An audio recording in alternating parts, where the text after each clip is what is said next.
2019 Hall of Famer. The late Jim Bickerstaff is a Hall of Famer. Raced quarter midgets and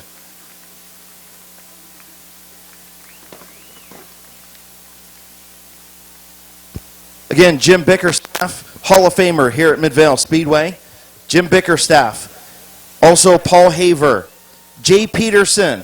Of course, his grandson is Trey Williams, driver of that number 11 modified.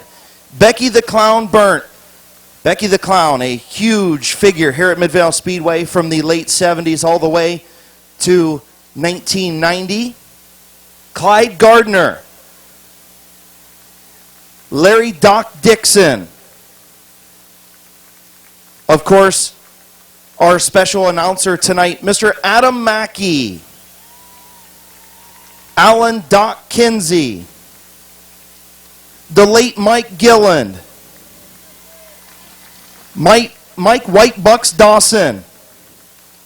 Those are our Hall of Fame class here at Midvale Speedway in 2019. Again, the late Mike Gilland, Mike White Bucks Dawson, Adam Mackey, the late Jim Bickerstaff, the late Alan Doc Kinsey, Larry Doc Dixon, Clyde Gardner, Becky the Clown Burnt, Jay Peterson, and Paul Haver, the 2019 Midvale Speedway Hall of Fame class. Make sure you give them a huge round of applause here at Midvale Speedway. Their ceremony will be coming up just a little bit later tonight at intermission, where they will get their Hall of Fame plaques, and I'll read off some of their great accomplishments. Of course, our Hall of Fame committee here at Midvale Speedway, of course, headed by John Chapman, track owner, also John Klein, myself, Terry Coletti, Adam Mackey, Joe Leinard, Craig Mishler, Bear Swartz, Gary Smith, Earl Swinehart, Chris Talati, and Matt Wirtz is the Hall of Fame committee. Former Hall of Fame members, 2007 inductees, our first class, Gene Talati, Bob Talati, Flagman Eddie Warmack, Dean Mast, Roland Baldy Baker, Bill Bittaker, Bud Middaugh, and Tony Diano. The second class, former announcer Don Wagner.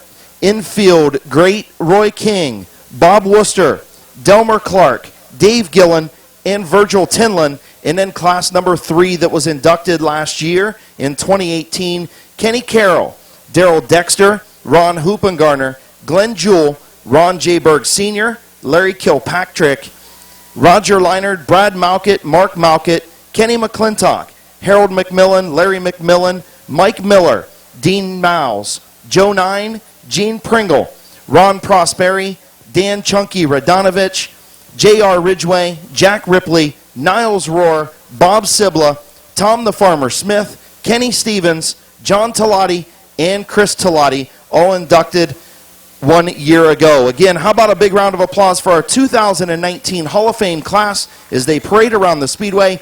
Again, the late Mike Gillen, Mike Whitebucks Dawson, Adam Mackey, Jim Bickerstaff, Alan Doc Kinsey, Doc Dixon, Clyde Gardner, Becky the Clown Burnt, and Jay Peterson and Paul Haver.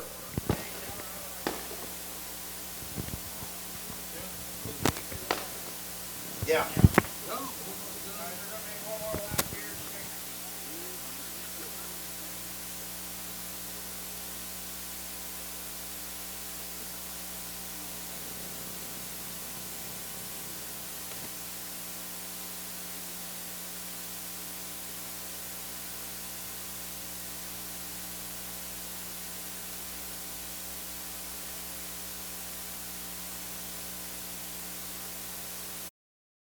You are able to stand, please do so. Gentlemen, please remove your hats for tonight's invocation and the playing of our national anthem.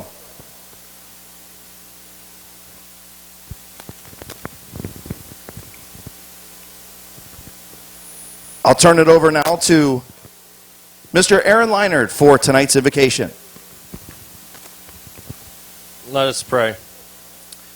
Precious Lord, we thank you for this day that you've given to us. Lord, we thank you that you've blessed us to live in a country where we have the freedom to believe in you. We have the freedoms that we live with every day. Lord, we thank you for that. Lord, we thank you for this beautiful evening that we have to enjoy some racing. We just ask that you watch over these drivers, for their crews, for all the staff, Lord, and that you watch over the stands as the people are watching these races and enjoying it, that we will all have a wonderful time watching the races and have a wonderful evening. Lord, we thank you and we praise you, and it's in your precious and holy name we pray. Amen.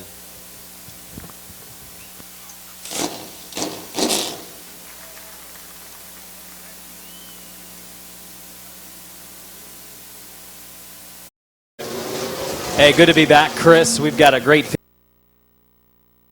of cars we've had in the 2019 season, and we're getting the late model guys lined up, buckled in and ready to go for heat race number 1 for the McIntosh Oil Company late models. You see the 88 car of Tony Uridiles out of Akron, Ohio, second in the Midvale Speedway late model points. Uridiles in the Kavanaugh 44 Sharp Forever Tan, Dan Gordo Construction, Automotive Electric, Parham Heating and Cooling, as well as McIntosh Oil, Quality Lawn Care, and Giuseppe's Pizza, number 88. Tony Uridiles, second place in the Midvale Speedway McIntosh Oil Company late model points. One of our late models for heat race number 1. There's the number 22 of Cody Jayberg out of New Philadelphia. Jayberg was a winner a couple of weeks ago in late model competition here. Cody Jayberg, the Route 39 Auto Salvage, T&L Mowing, Rick Watson Trucking sponsored car. The zero car. The zero car exiting turn number 2 is George Riddle. George Riddle out of Canton, Ohio, the Riddle Construction entry. 701 is Ryan Tedesco. Ryan Tedesco in the 701 from New Philadelphia is back in action here tonight. Tedesco, the Sugar Valley Meats, Walnut Creek Glass, as well as Van Meters Auto, DLP Commercial Maintenance, Boulevard Cleaners and Tuxedo Shop, as well as RV Parts Express, Boulevard Lanes, McIntosh Oil Company, Lee's Famous Recipe, South Philly Pizza. A lot of people helping out 701 of Ryan Tedesco this season as sponsors. The 17 of Point Leader, Bob Schneider Jr., Point Leader Schneider, setting quick time earlier. Schneider from Denison, the Landstar recruiting agent, Factory Street Pub and Grill, Alexis Building Systems, Guest Motors, Weathermakers Heating and Cooling, and Randy Smith sponsored car. And rounding it out, just arriving to the racetrack here moments ago is the number 90 of Emerson Huffman. Huffman did not get a chance to practice or qualify earlier. Huffman out of Delroy, Ohio. 6 cars, 8 laps to the distance. And our fast heat for the McIntosh Oil Company late model division. We're getting ready to go. Turn 4. Flagman Terry Coletti with the green in hand in this Hall of Fame Racers Night at Midvale Speedway is set for green, and we're underway. We head off into the first and second turn. It's going to be the inside lane, and Uridiles moving out front. Uridiles, a former driver in modifieds and in late models the last several seasons, has Jayberg fighting to the outside. Here comes Riddle on the bottom side of the racetrack. Also watching top qualifier. Schneider has moved by Tedesco, and Schneider with that crate engine under the hood of the number 17 car has moved into the 4 spot. Side by side for second. A little bit of brake check from the 0 of Riddle.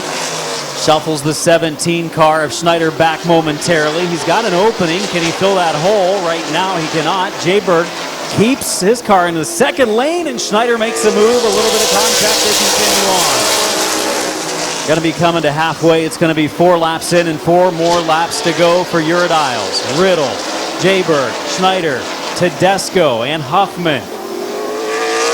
Halfway. 4 complete, 4 to go for the 88 of Uridiles. In qualifying, kind of got caught up behind the Sanquist car, was looking to the outside, couldn't get around him, might have slowed his times down a little bit.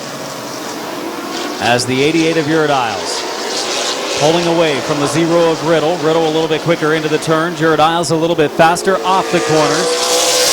And we have 2 to go. Final 2 laps. Uridiles in the 88 car. Leading the way, he's coming to the white flag. Going to be 1 lap to go. Riddle closing the gap a little bit in 3 and 4. Final circuit coming up for the 88 of Tony Uridiles.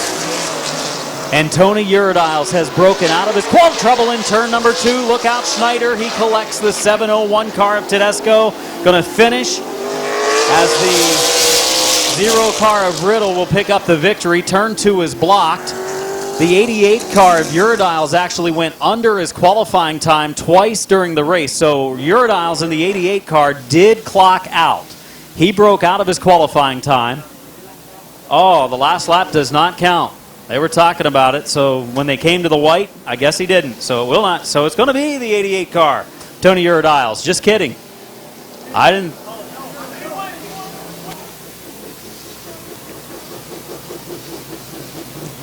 It is a black flag. And they are working things out in the tower, and it is a black flag for the 88 of Uridiles. He broke out on lap 6. He broke out on lap 7. So that will give the win to the second place car of George Riddle.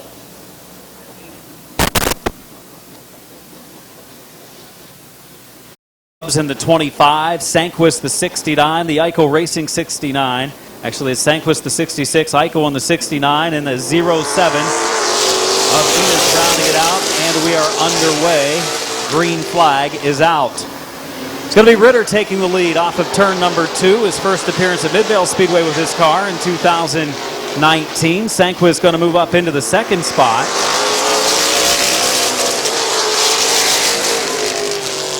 And it's Ritter leading the way, first of 8 laps completed. For the final position, it's the 07 of Enos picking up a spot on Ennis. As we have 5 cars on the racetrack for our second heat. Here's the 66 of Sanquist for the lead. The veteran driver to the inside of Ritter. He'll make the move off of turn number 4 and into the lead. Lap number 3 on the board. 3 laps in for the 66 of Sanquist. The 48 of Ritter in the second spot. We're halfway, 4 laps in, 4 laps to go. Grubbs running in the third position.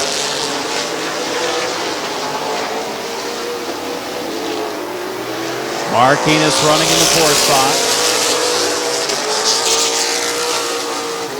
Final couple of laps coming up for John Sanquist in the 66 car.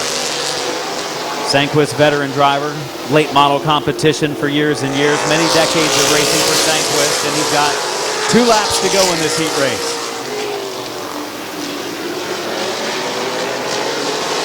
Sanquist leading as Ritter trying to close that gap again. Grubbs in the 3rd spot, nose to tail, top 3 in the rundown. The white flag is out. 1 final lap to go. Sanquist, a low entry into the turn, protects the bottom off of turn number 2. The checkered flag will wave over Austintown, Ohio's John Sanquist picking up the victory in heat race number 2. Second spot going to Molnar.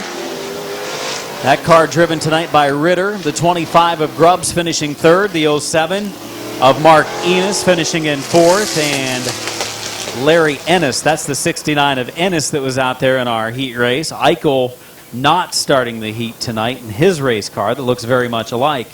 Pulling to the line, the Duffy's Auto Body car number 66 out of Austintown, Ohio. Put your hands together for veteran driver John Sanquist. On to the Speedway, the number 55 is Brian Mathai from Cleveland, Ohio in a 1980 Chevelle. He is the owner and builder. His father, Red, is a Bonneville Slat Flats record holder in a 40 Ford Coupe with a flathead Ford engine. So again, Brian Mathai from Cleveland, Ohio in the 55. Jeep Yakabuchi is in the 27 for this heat race. So Jeep Yakabuchi in the 70 Chevelle. It's a 3rd design Howell chassis and is a clone to the late model that Tony Galata raced back in the 1970s. The number 3 machine is Tony DiPaolo from Bedford, Ohio in an 81 Camaro. He is a 2-time late model champion in the 80s and 90s. Race Spectator stocks, late models, and ARCA new cars. The car is owned by Jack Lemo. It is currently for sale, so that 3 car is for sale.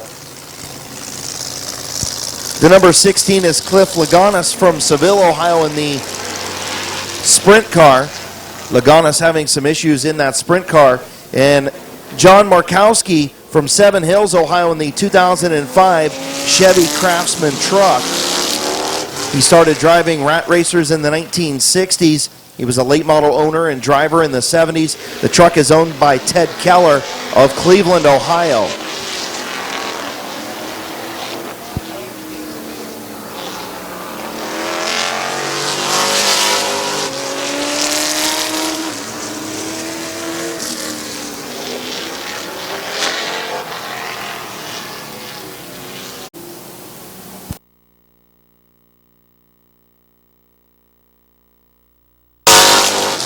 Jan Markowski from Seven Hills in that number 76 2005 Chevy Craftsman truck out front. The number 55 of Brian Mathai runs in the second spot. Then the number 3 of Tony DiPaolo and Jeep Yakabuchi.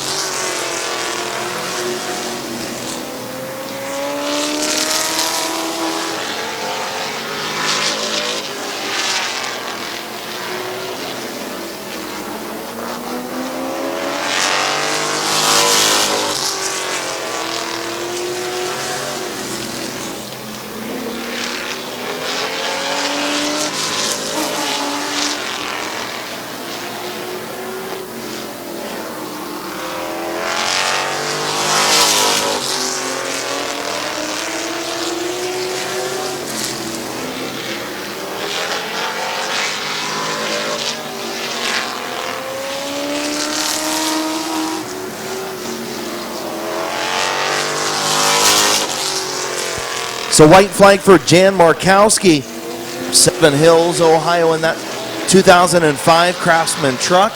Good battle for the second spot between Mathai and DiPaolo as the checkered flag comes out for Jan Markowski from Seven Hills, Ohio in that 2005 Craftsman truck as he picks up the win tonight in the heat race for the Parade of Stars late models. Finishing second was the 55 of Brian Mathai. Tony DiPaolo finished in third, and Jeep Yakabuchi crossing the finish line in fourth.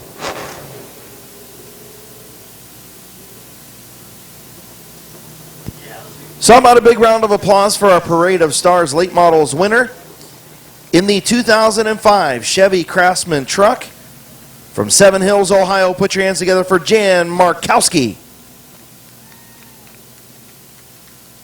00. So father and son Ripley will have a chance to win that $200 bonus from Gillen's Body Shop, home of the $200 deductible tonight. We'll see if Lucas can make his way up through the field.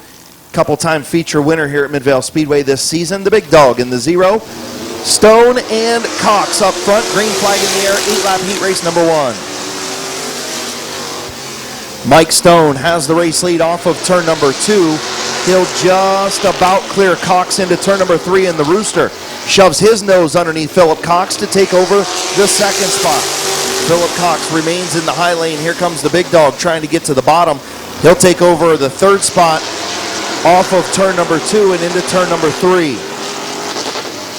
Bailey right behind Mike Stone. Stone, your race leader, 2 laps on the board. Philip Cox actually doing a nice job in that outside lane, fending off Lucas Ripley for now. Behind your front 2. Ripley will now clear the 09 of Philip Cox. Here comes the 38 of Kevin McClintock. He'll take over the 4th spot. Mike Stone, your race leader. Brandon Bailey in second, halfway home, 4 in, 4 to go.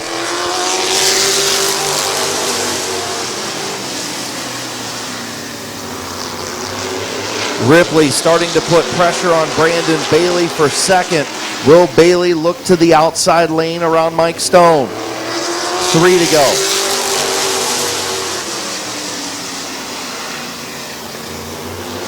Here comes the 0 of Ripley, taking a look to the bottom of the Rooster, but he was unable to get it done. Bailey hangs on to the second spot.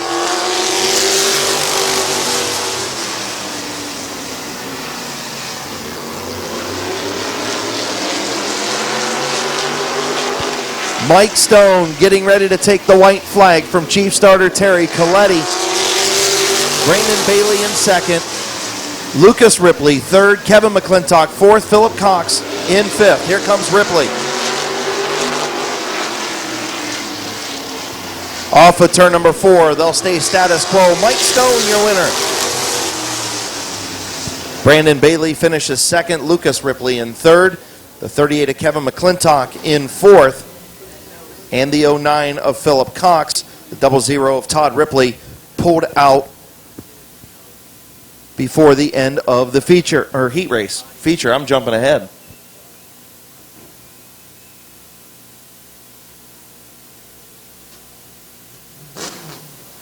Pulling to the line, heat race number 1 winner in the Van Meters Auto Repair Modifieds from Carrollton, Ohio. In the Criley Fabricating, Esber Beverage, Black Diamond Earthworks, Kumar Trucking, Bank of Magnolia, and Wallace & Associates. Sponsor number 331, put your hands together for Mike Stone.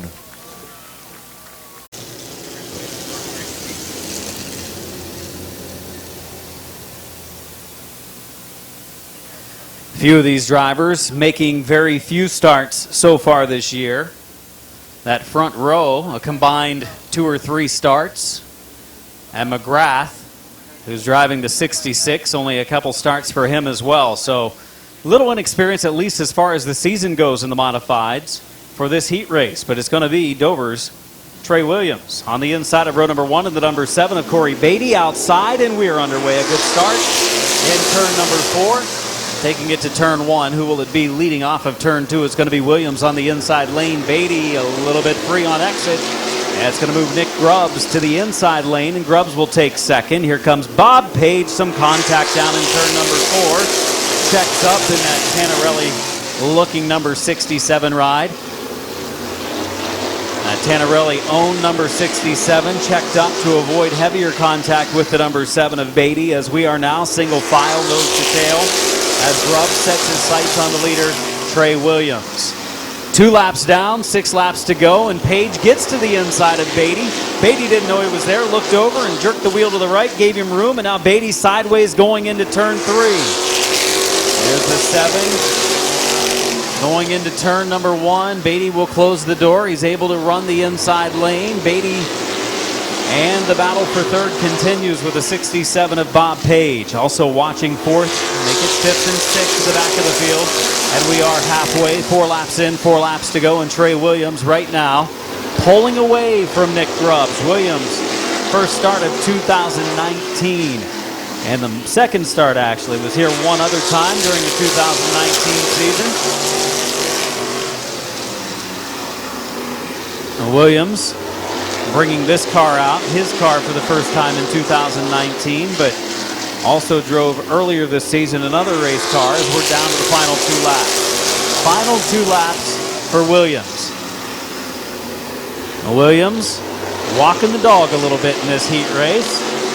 5-car length lead heading into 3 and 4. White flag in the final circuit for the Miller High Life number 11.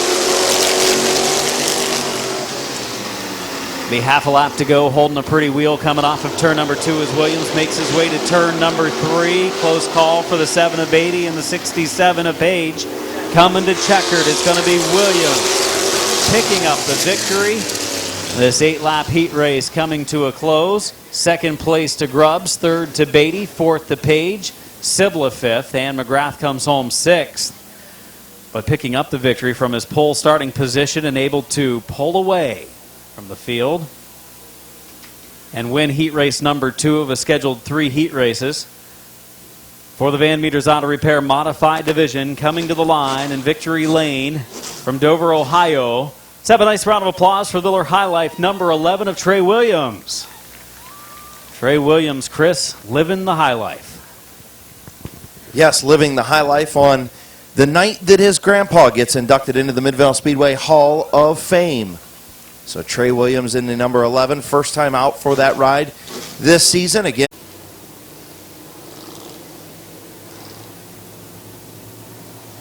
getting ready to go green off of turn number 4, Gosser and Gruhl. And we're green. 8-lap heat race number 3. Gruhl way up the racetrack, going to try and diamond the corner, but the 4 of DeVore was there.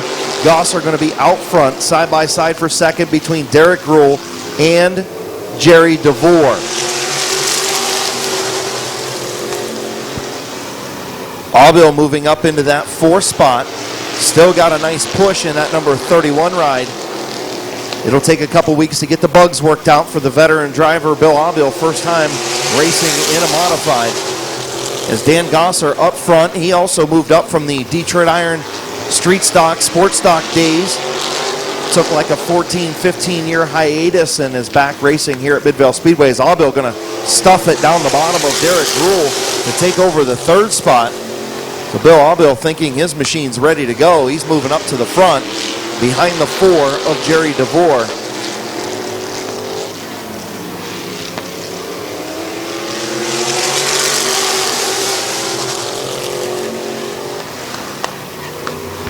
Aubill trying to get to the inside of Jerry DeVore for the second spot. 3 laps to go for Dan Gosser.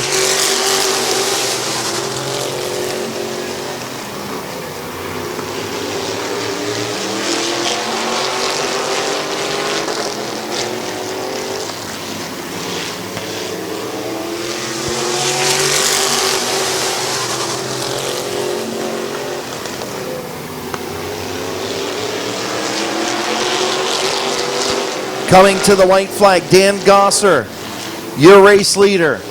Jerry DeVore second, Bill Aubill third, Derek Gruhl fourth, Bobby DeVore in fifth. Aubill all over the back of that number 4, Jerry DeVore, unable to find a way around. Going to settle for that third spot coming off of turn number 4. Your winner going to be Dan Gosser in the 29. Jerry DeVore finishes in the second spot. The 31 of Bill Aubill in third. Then the 99 of Derek Gruhl and the 75 of Bobby DeVore. So like Adam said earlier, a good field of modifieds here at Midvale Speedway for the Van Meters Auto Repair Modified Division. Pulling to the line, I think his second or third heat race win of the season. First time, I believe, in a car number 29 in several years. From Stone Creek, Ohio, put your hands together for Dan Gosser. And now coming up, the number 7, top qualifier, Gabe Pringle. 5 cars, 8 laps. So we will go heat race number 1 for the Bucky Mowing Street Stock Division. Ready for green, turn 4. The top 2 in points are the top 2 to start this race, and it's a pretty good start coming off of turn number 4. We are underway. It's going to be Ripley leading the way into turn number 1. Kordiak on the outside lane. Here comes Wood in the 88 car trying to lay the wood as he goes down into turn number 3, puts it to the floor. Out of turn number 4, he'll move up into the second spot. 1 lap down. Battles for second and third, fourth and fifth. Schwartz in the 77 car boxed in now as Kordiak has backpedaled a little bit in the 55. Now this opens up the outside lane for Bear Schwartz. 2 laps in this time, 6 laps to go. Can Schwartz make the outside groove his groove? He's going to try. Dives it hard into turn number 1. Gives up a little bit of ground coming off of turn number 2. But they're stacking up nicely. Can Schwartz make the run out there? The veteran, former track owner. And sideways. He'll have to get back in line now as he loses the ground that he had picked up coming off of 4. Dennis Wood, he's going to be next to make a move. Dennis Wood in the 88 car is there right behind Ripley to the rear bumper. Some slight contact in turn number 4, halfway. 4 laps in, 4 laps to go. Wood looks high, he'll drop low, drops in line. Ripley still protecting the bottom groove. It is heat race number 1 of 2 heats for the Bucky Mowing Street Stock Division, and Wood now goes to the outside lane. Wood looks to the outside lane. Ripley keeps it on the bottom off of 2 here. Close the door on the outside lane on the front straightaway last time. Here's Wood. He's going to look high again. Ripley also has top qualifier Gabe Pringle making a move to the outside lane. Here comes Pringle. He's got that number 7 car running strong tonight. White flag this time. 1 to go for Lucas Ripley. Good racing in our street stock division. Kordiak drives it hard into turn number 1. They're going for points here in the heat race, as well as a few dollars here and there, the trophies, and now for the lead for third as well. Who will it be at the line? Lucas Ripley.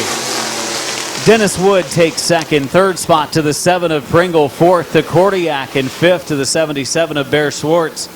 Pretty exciting heat race, maybe the best of the night, and it came in our Bucky Mowing Street Stock Fast Heat. A lot of our top competitors that come here on a weekly basis were in this heat race. And it was our point-leading car, the number 67, that's been driven by John Tannerelli and Lucas Ripley. Tonight it's Ripley behind the wheel, and he pulls into victory lane. Let's hear it for Lucas Ripley.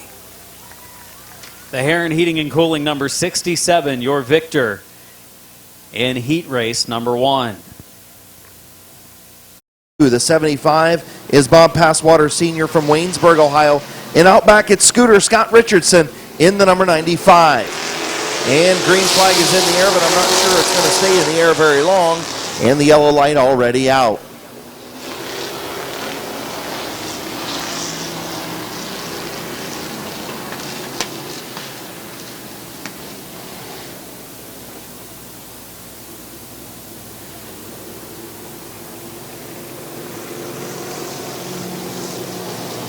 So Boyce being warned on the radio to stay side by side with Kyle Lawson in that number 6 till they get to the start line in turn number 4. So we'll try it again.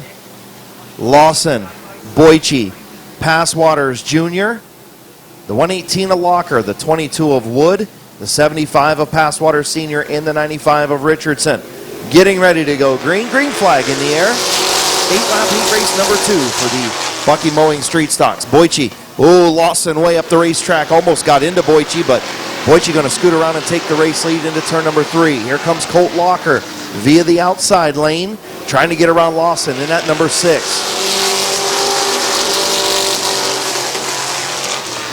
Still battling for that second spot. Lawson making that number 6 machine pretty wide out there as Boyce continues to pull away just a little bit. Here comes Passwaters Jr.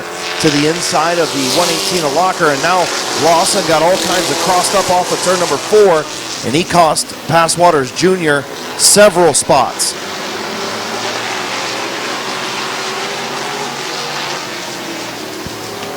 Passwaters Jr. going to get back by Katie Wood for the 5th position as Locker now second. Passwaters Sr. runs 3rd, and Scooter spins in turn number 2. So caution for the 95 of Scott Richardson as he spins in turn number 2.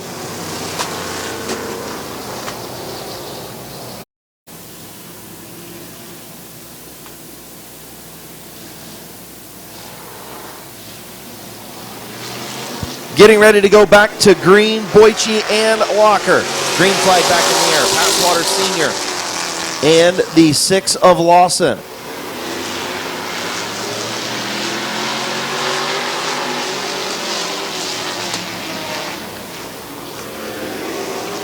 Boyce way up the racetrack, gets into the 118 of Locker. Almost put that 118 of Locker into the fence off of turn number 4. Boyce holding the bottom a little bit better off of turn number 2. Passwaters, Boyce up the racetrack once again as here comes Passwaters Sr. to the bottom of the 118 of Locker.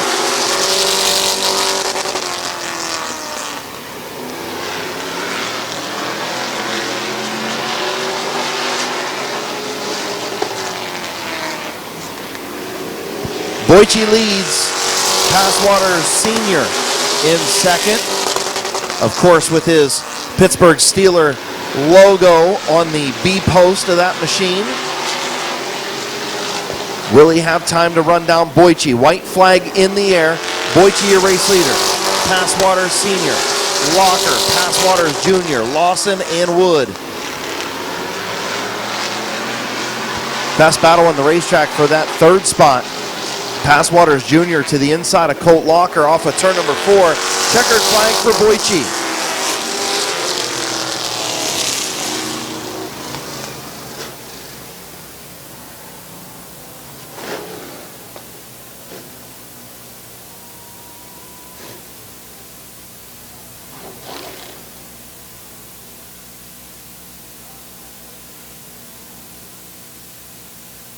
So Passwaters Sr. finishes 2nd, Locker 3rd, Lawson 4th, and Katie Wood rounding out the top 5. Your winner, first checkered flag of the season, in his 2nd night out from Barberton, Ohio, in the Nephews Painting Quality Lawn Care sponsored number 28. Put your hands together for Frank Boyce. Auto Parts, Joe Mack Truck Bodies sponsored entry, number 95. Your top qualifier tonight, Michael Varnes out of Newcomerstown. The Brittany Varnes Photography, John Boy's Tire LLC, truck 95. The 57 of Rick Brink out of Mineral City, and the 11 truck rounding out our field is Roger Boucher out of Canton. Ready for green, 7 trucks going 8 laps. It's the heat race for the Snap-on Tools by Doug Pool Mini Truck Division. Green flag turn number 4 at the line, and they're off.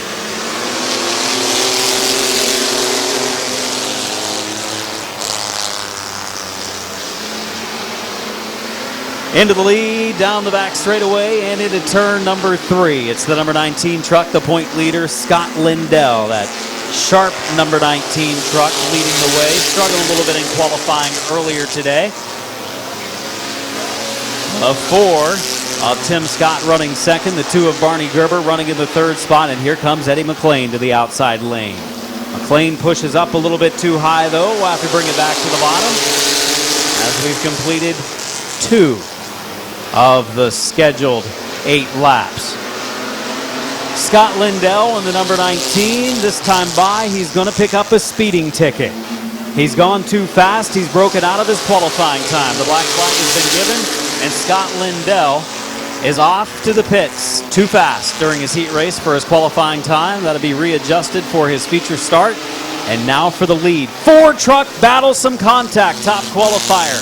It's Barnes on the inside. They're beating, they're banging down the front straightaway. Barnes on the inside. The 4 of Scott on the outside. Scott has dropped back to second. Lap trucks to the outside. The 11 of Boucher moves over. The 57 of Brink moves over. And leading the way is Barnes. Sideways is the second place truck of Scott. Race of the night so far, and it's not over yet. Here comes McLean in the 443. He'll take second away from the 4 of Scott. Barney Gerber playing it patient. He's going to move back into a podium spot for this heat race. And we're down to 2 laps to go for Michael Barnes. Barnes leading by 4 truck lengths in turn 1. Barnes off of turn number 2, stretching it out to 5 truck lengths, heading into turn 3. Got to get the white flag coming out of 4 this time. Michael Barnes set fast time, and his truck has been fast in his heat. Later tonight in the feature, will be going for a $200 bonus. Off of turn number 2, Barnes down the back stretch into the third corner. Terry Coletti's got the checkered flag in hand. He's ready to wave it, and it's going to be a win for Michael Barnes. Second spot, Eddie McLean. Third spot, the 2 of Barney Gerber. Fourth, the 4 of Tim Scott. And the final 2 trucks coming off of turn number 4, battling 1 lap down for position, both running toward the top of the track. It's going to be the 57 of Rick Brink taking 5th, the 11 of Roger Boucher taking 6th, Scott Lindell taking 7th. Exciting race. The R's First Motor Sales, M&G Automotive, TNT Auto Sales, RC Lawn Care, and Ohio PC Solutions, number 19, was out front in that race. He was black flagged for going under his time. That put the 95 of Michael Barnes out front when he got by the 4, and he's in victory lane right now. From Newcomerstown, Ohio, the Brittany Barnes Photography, John Boy's Tire, LLC, 95, Michael Barnes. Kevin Renneker in the 38 of Brandon France in a different ride, a borrowed ride, trying to stay up there in points. He is your fastest qualifier, along with the 24, Brent Schreffler, out back, green flag in the air. If you want to wave a green flag, have your kids sign up for Midvale Speedway's Thunder Kids. Brought to you by Automatic Fire Protection Systems in Fremont, Ohio. Bucky and Eugene Kopp still side by side. Kopp going to lead lap number 1. Bucky now going to have the advantage off of turn number 2. Still 2 by 2 by 2. Front 3 rows. Here comes Stuber. Feature winner a couple of weeks ago here at Midvale and up at Paynesville. He'll take over that second spot as Kopp slips up just a little bit. Dan Bucky, champion compact racer, out front. Mike Stuber behind. Good battle for 4th between Peebles and Orr.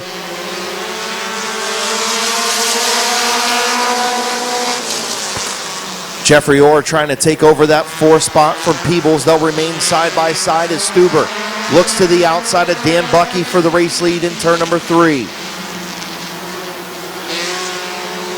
Halfway home, 4 in, 4 to go. Bucky and Stuber.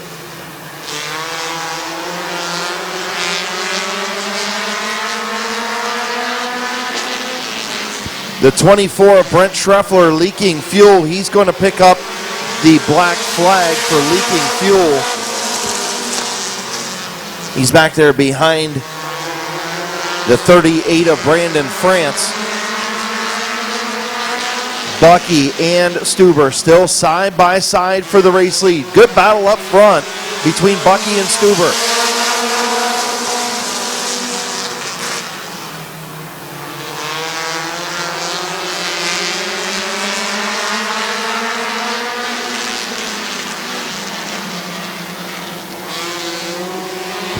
White flag for Dan Bucky and Mike Stuber. Set yourself up for the photo finish. Off of turn number 2, Bucky, Stuber, Eugene Kopp and Jeffrey Orr side by side. So is DR3 and Peebles. Off turn number 4, checkered flag going to go to Dan Bucky by a nose. Dan Bucky by a nose. Beats Mike Stuber. Eugene Kopp finishes in the 3rd spot. Jeffrey Orr in 4th. DR3 and Brandon France.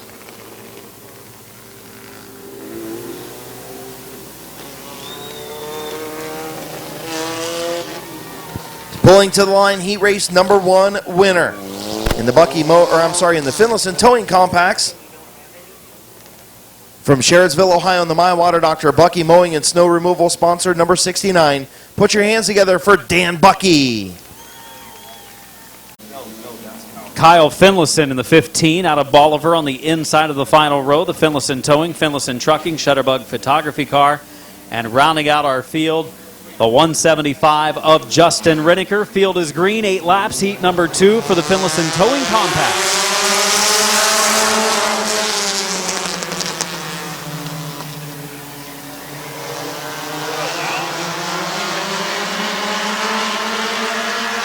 Look at Alan Clark moving up into the lead in the 0. Clark coming from the 2nd row and takes the top spot.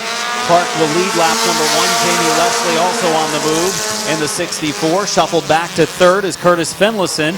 Here comes the 41 of Toby Cook, the 15 from the back of the field. That's Kyle Finlayson. Finlayson and Justin Riniker from the back. Up into 4th and 5th now. 2 laps in, 6 to go this time. For the lead, Jamie Leslie has run down Alan Clark, and he looks to the inside. It will be Clark holding him off so far. 2nd generation racer here at Midvale Speedway. Clark with 3 laps complete and 5 to go. Jamie Leslie in 2nd. Cook running 3rd. Finlayson, the opening is there, and Kyle Finlayson from the back of the field. Racing for 3rd. He's going to move up into the 3rd spot. Halfway, 4 laps in, 4 laps to go. Alan Clark, Jamie Leslie, Kyle Finlayson, Toby Cook, the top 4. It's still a battle for 3rd.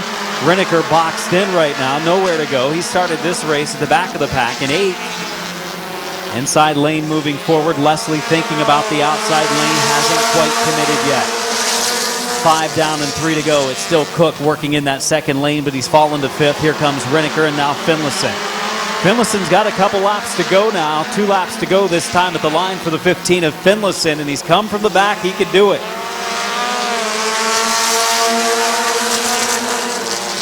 Not an opening so far for Finlayson, who runs in the 3rd spot. Little wiggle is going to cost him some time, and here comes Riniker now. Riniker stepping it up. A lot of power in that 23 car.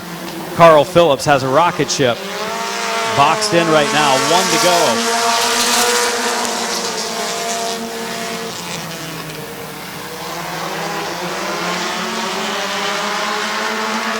There it is, 3 wide going into turn number 3. Checks up. Coming to the checkered up front, it's going to be Alan Clark in the 0 picking up the victory. Leslie 2nd. Riniker 3rd. Finlayson 4th. Carl Phillips in the 5th spot. Taking 6 was Toby Cook. Connor McLean was 7th.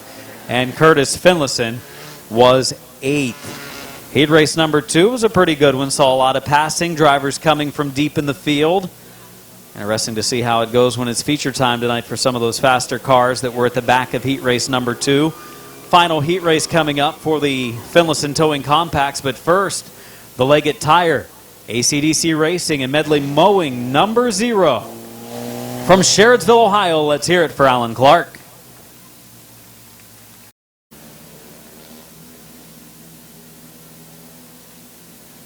So getting ready to go green, Bartholomew and Blake Bittaker.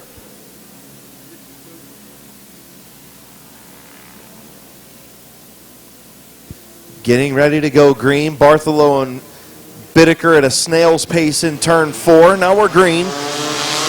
Definitely doesn't move like that car is painted. Bittaker going to take the race lead off of turn number 2. Here comes the 9 of Gavin Roop. And also here comes the 15 of Robinson. Robinson up to the 4 spot. Bartholow battling back in the 115 on the bottom. Is Blake Bittaker going to lead lap number 1?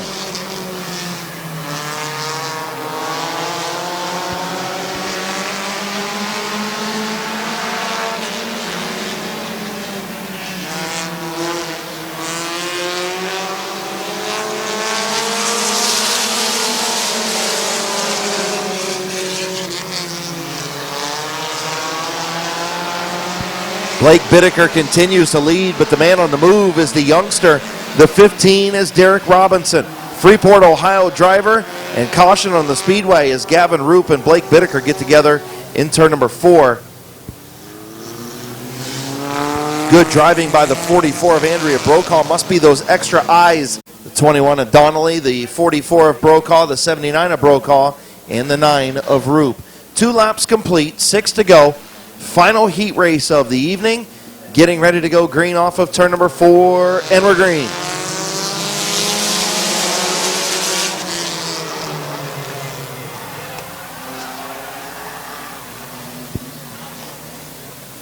And caution on the speedway. The 32 of Blake Bittaker held the 15 of Derek Robinson way up the racetrack on that start and got into him.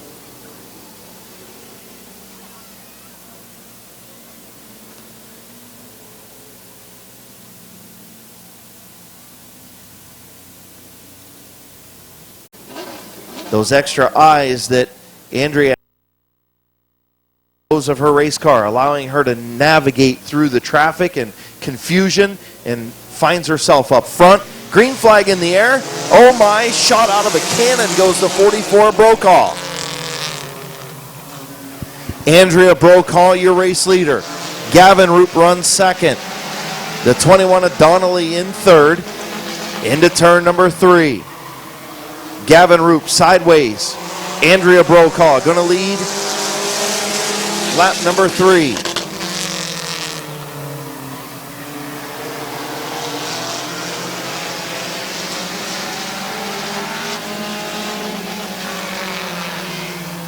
Andrea Brokaw continues to lead. Halfway home, 4 in, 4 to go. Here comes Gavin Roop to the outside. Roop smokes the left front tire into turn number 1. Brokaw trying to hang on.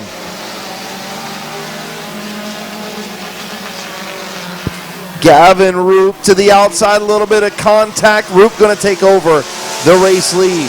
Brokaw in second. Oh, Andrea almost looped it.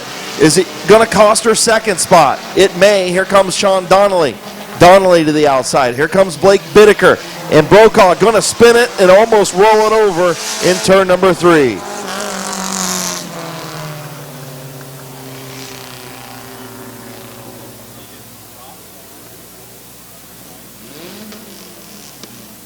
Donnelly on the front row.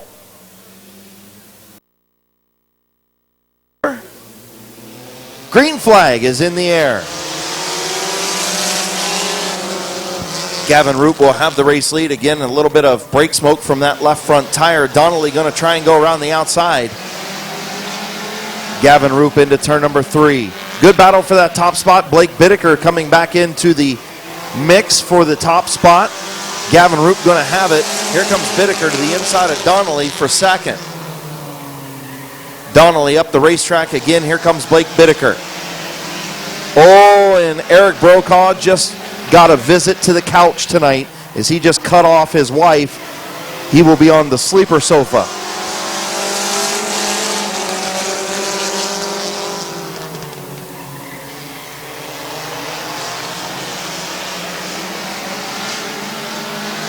Gavin Roop, your race leader. Final time through turns 3 and 4. Your winner, Gavin Roop.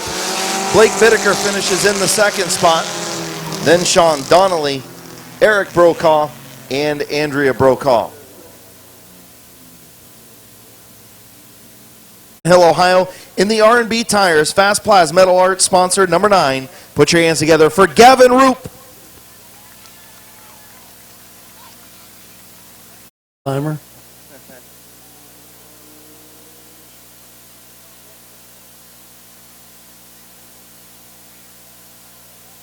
Former drivers, come on up here. Not Hall of Famers this year, but former drivers, come on up here.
All right, ladies and gentlemen, we're going to start introducing some of our old-timers. Of course, we're going to start on this side with George Bowers, former driver, George Bowers. Also, Hall of Famer Ron Hoopengarner. Hall of Famer Larry Kilpatrick. John Tannerelli. Honky John. Hall of Famer Kenny Carroll. Hall of Famer Larry McMillan. Bill Seal, former driver. Hall of Famer Roger Leinard. Bill Kilcherman. Smiling Jack Ripley. Kenny Vickers is here. Hall of Famer Glenn Jewell. Gary Marinelli. Chuck Harris. Cindy Stevens, representing her husband, Hall of Famer Kenny Stevens.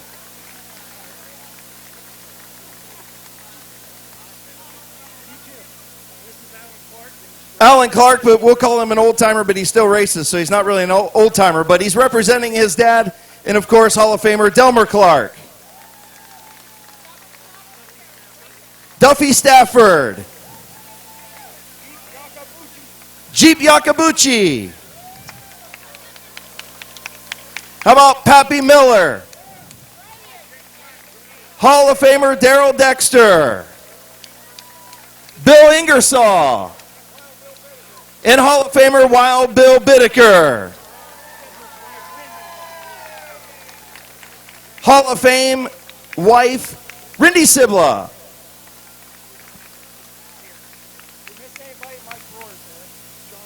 Mike Rohr, John Klein. Yeah. We'll call Rich Rohr an old-timer tonight since he's not racing. Rich Rohr down there as well. Jeff and Tom Bittaker.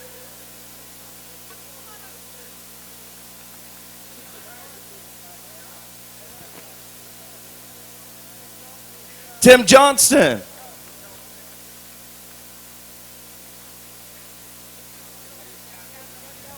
Ed Nelson as well. How about a big round of applause for our old-timers and former Hall of Famers here at Midvale Speedway. There's Hall of Famer Tom the Farmer Smith. Thank you guys for all coming tonight to our reunion of drivers here. There's Mike Miller down there, Hall of Famer. He's here as well. So thank you guys for all joining us here on this reunion night at Midvale Speedway, Hall of Fame night at Midvale Speedway. Again, a big round of applause before we get into our Hall of Fame ceremony.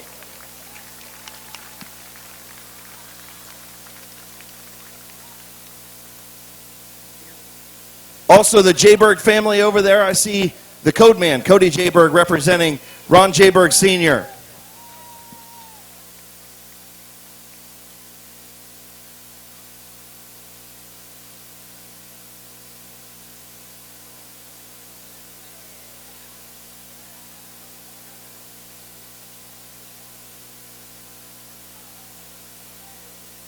I miss the great Janet Parker as well. How about Janet Parker down here? The First Lady of Midvale Speedway.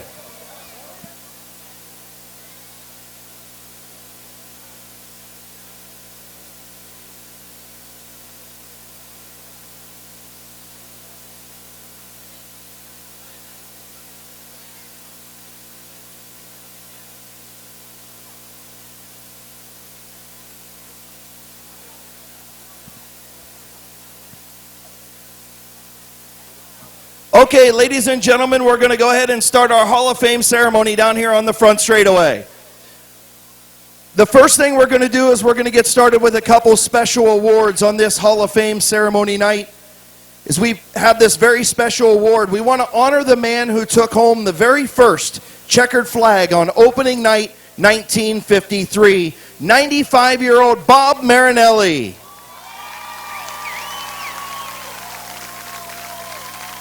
He was the first ever heat race winner and will go down in Midvale Speedway history as the first man to ever take home a checkered flag here. Bob is the father of former Midvale Speedway competitor Gary Marinelli, and joining him here tonight is his daughter Robin Butterball as well.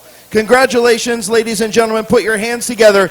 Welcome to the Hall of Fame, first ever winner at Midvale Speedway, Bob Marinelli.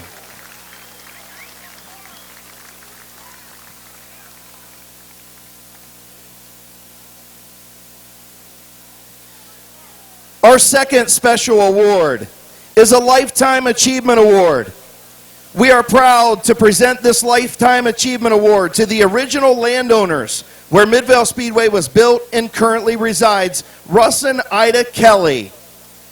Russ and Ida passed on the land to their grandchildren, Bob and Betty Whitmire, Bill Whitmire, Jack Whitmire, and Jill Hershey Brown. It was the family's property until Randy Smith purchased the land in the year 2000. Ladies and gentlemen, please give a big round of applause to the Kelly Whitmire family for this Lifetime Achievement Award.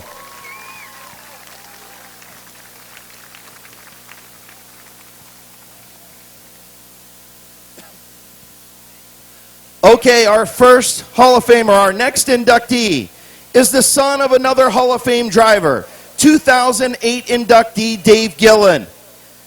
They will become the second father-son to enter the Midvale Speedway Hall of Fame, joining Gene and Chris Talati. He started racing in his racing career in 1975. Mike would bring his talents to not only Midvale, but Canton Motor Speedway, Barberton, Sandusky, and Lorraine. He would compete at Canton Motor Speedway on Saturday night, spend all night in the shop with his crew changing motors to be able to run at Midvale on Sunday. During his illustrious career, Mike totaled 25 career feature wins. He took home 4 mid-season championships, 2 Memorial Day races, 2 firecracker wins over the 4th of July. He also won the 1979 Late Model Points Championship at Midvale Speedway. On this exact date, 26 years ago, in 1993, Mike pulled into victory lane in the late model feature. His sons, Wes and Mike Jr., are the sponsors of tonight's Old Timers and Hall of Fame night. How very fitting. Mike retired from racing in 1999 and sadly passed away in December of 2017. Ladies and gentlemen, Hall of Famer, the late Mike Gillen.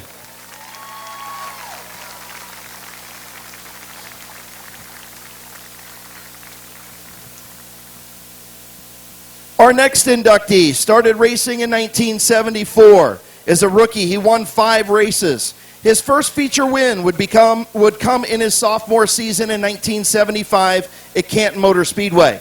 He also picked up the mid-season championship in the hobby stock division.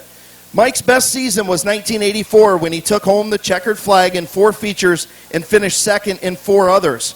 He was the 1984 Clay Week champion and held the track record at Midvale Speedway. 2 of those features he won starting scratch. In 1988, Mike brought home the points championship. He built many cars, 4 of which won on their first night out. He compiled over 75 wins in his Hall of Fame career. As far as we know, Mike is the only driver anywhere to wear white buckskin hush puppy loafers while driving a stock car. That is what earned him the nickname White Bucks.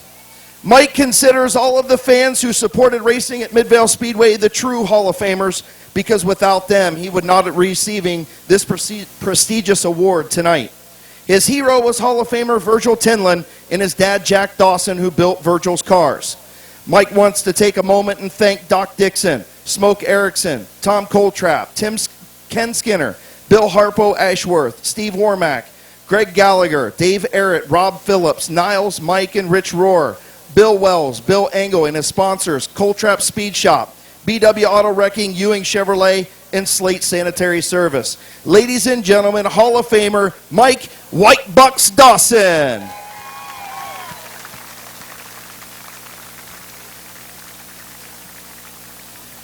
Our next inductee became a huge fan of Midvale Speedway at the ripe age of 2.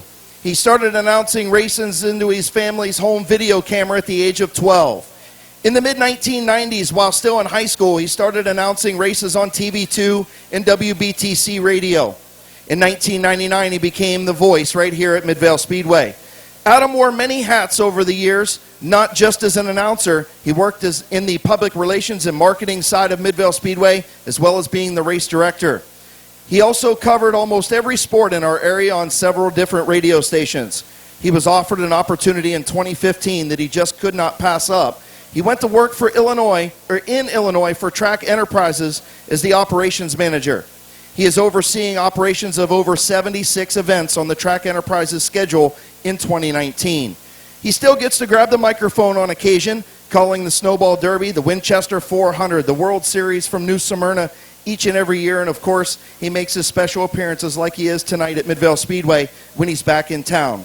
He recently lost his father a few weeks ago, and we send our thoughts and prayers out to him and his family. Ladies and gentlemen, it is my honor to induct my friend and mentor, Hall of Famer Adam Mackey.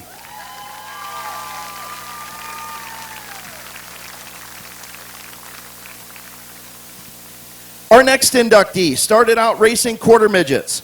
His brother Ed raced stock cars, which caught his interest. After graduating from Mineral Ridge High School, his first races were at Southington, a Southington racetrack called Green. After only 1 season, he went into the United States Air Force, where he raced motorcycles while stationed in Japan. After his service was up, he came back to tracks like Cloverleaf, Canfield, Painesville, and Sharon. Jim dedicated the beginning of his career to Mike Klapak, a Warren native who won 3 NASCAR Sportsman Championships in the 1950s.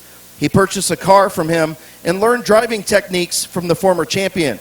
Jim went from racing coupes to late models, winning 2 track championships at Canfield. He also won at Sharon, Heidelberg in 1967. Jim was the only driver to win the PRA Tri-State 150 twice in 1967 and 70. He also took home the Pittsburgher 250 championship race that paid a cool $5,000 to win in 1970, beating out 90 other entrants. He also claimed the track championship that year. Jim won the Glass City 200, the Steel Valley 200, and then took the Johnny Appleseed 100 on dirt at Mansfield. At Midvale in the 1970s, he won the Ohio Invitational 3 times, twice defeating NASCAR Hall of Famer Bobby Allison in 1972 and 73. He beat another NASCAR Hall of Famer Benny Parsons in 1976. In the 70s, he took home track championships in 74, 75, and 77 at Sharon before winning it again in 1980. He is the all-time feature winner at Sharon with an unofficial win total of 42. He also ventured into road racing at Nelson Ledges and NASCAR Modifieds, where he beat Jeff Bodine and NASCAR Hall of Famer Richie Evans at New Smyrna. He won his last race at Expo Speedway driving for Tom Glass in 1983. He was inducted into the PCTC Hall of Fame in 1992. The Sharon Speedway Hall of Fame not once but twice, as he got it again in 2010 under new ownership. The Twin State Auto Racing Club Hall of Fame in 2010. The Cloverleaf Hall of Fame in 2012. He also won 31 more features and 3 track championships as a car owner during his son's brief racing career. Jim sadly passed away in March of 2008. Ladies and gentlemen, representing his family, Hall of Famer, the late Jim Bickerstaff.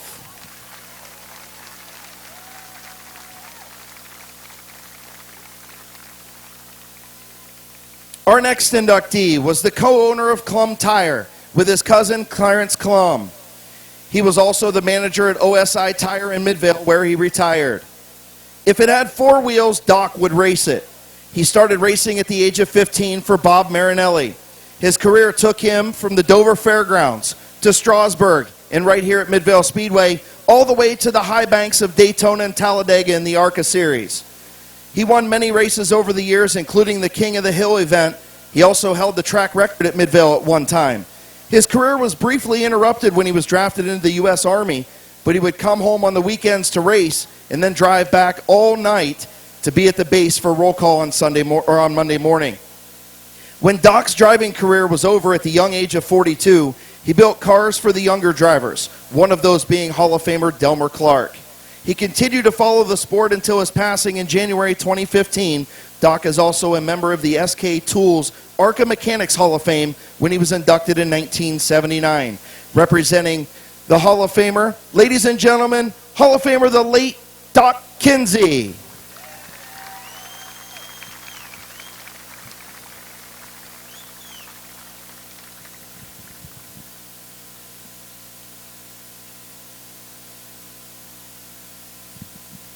Our next inductee started racing in 1960 in a 1958 Chevy powered by a 348 cubic inch engine.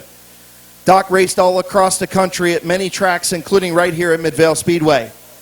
He was also a multi-time champion in the Pro NHRA and IHRA ranks.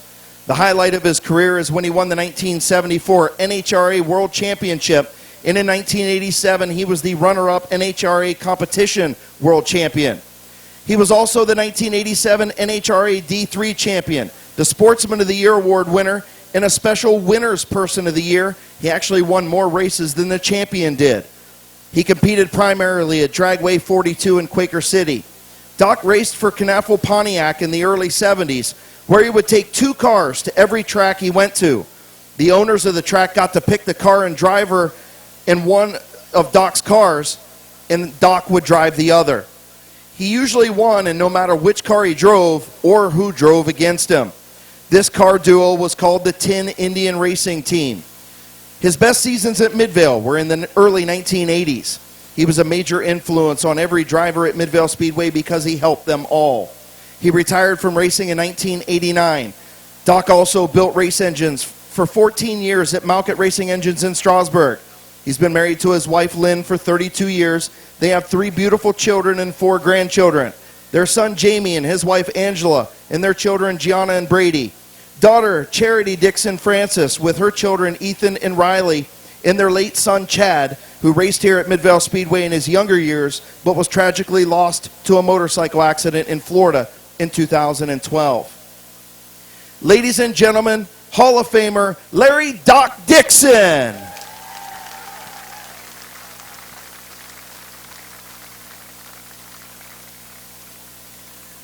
Our next inductee begged his dad to take a few laps in his car mid-season 1964 after they just installed a new motor. After those hot laps, he said he was going to build his own race car, and after he built that car himself in 1965, he wrecked it the first few weeks out, but his dad made him fix the car by himself. He said it was the best decision his dad ever made. His mom even towed the race car to the racetrack for him. He would end up with 43 career feature wins at Midvale, Canton, Barberton, Toledo, Sandusky, Cloverleaf, Heidelberg, and Tri-County. He also won on the dirt tracks of Speedway 21, Wayne County, Sharon, and Zanesville, which is now Muskingum. He was the 1966 late model champion at Canton Motor Speedway, the 1972 late model champion here at Midvale and Canton. Also in 1972, he set the record for the most consecutive feature wins at Midvale with 5. He held that record until in 1980 when Hall of Famer Joe Nine tied him. Clyde won 22 races in all during the 1972 campaign. He retired from racing in 1975, and he thanks his mom, his dad, his wife, his brothers Dave and Brad, and his father-in-law. Ladies and gentlemen, Hall of Famer Clyde Gardner.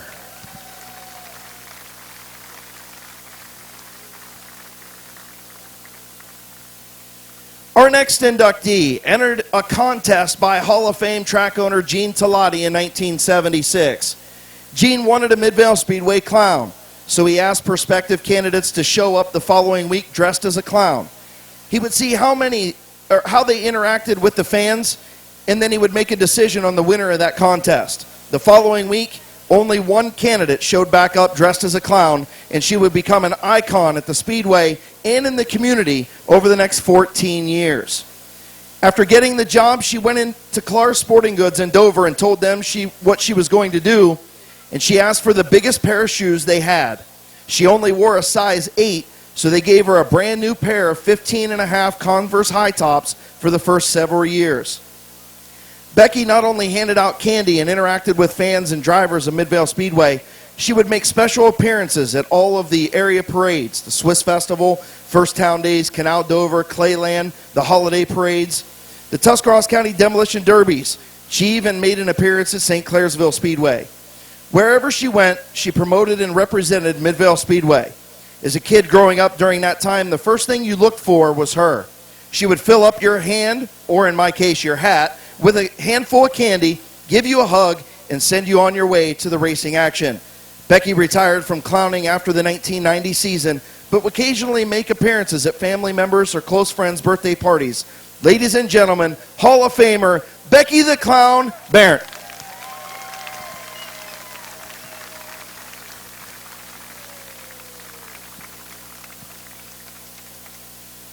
Our next inductee started his driving career in 1957, driving a 1949 Flathead Ford.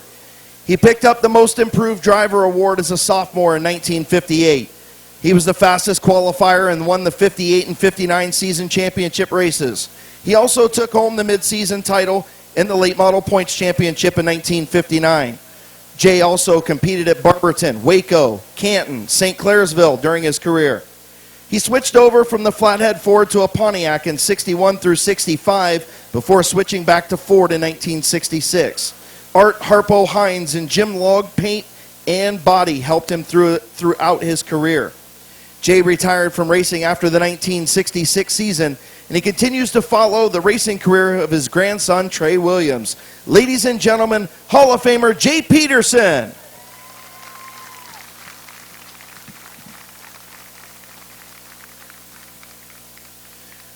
Our next inductee started racing the Black Cat number 13 in 1973 when Midvale Speedway started the Figure 8 division.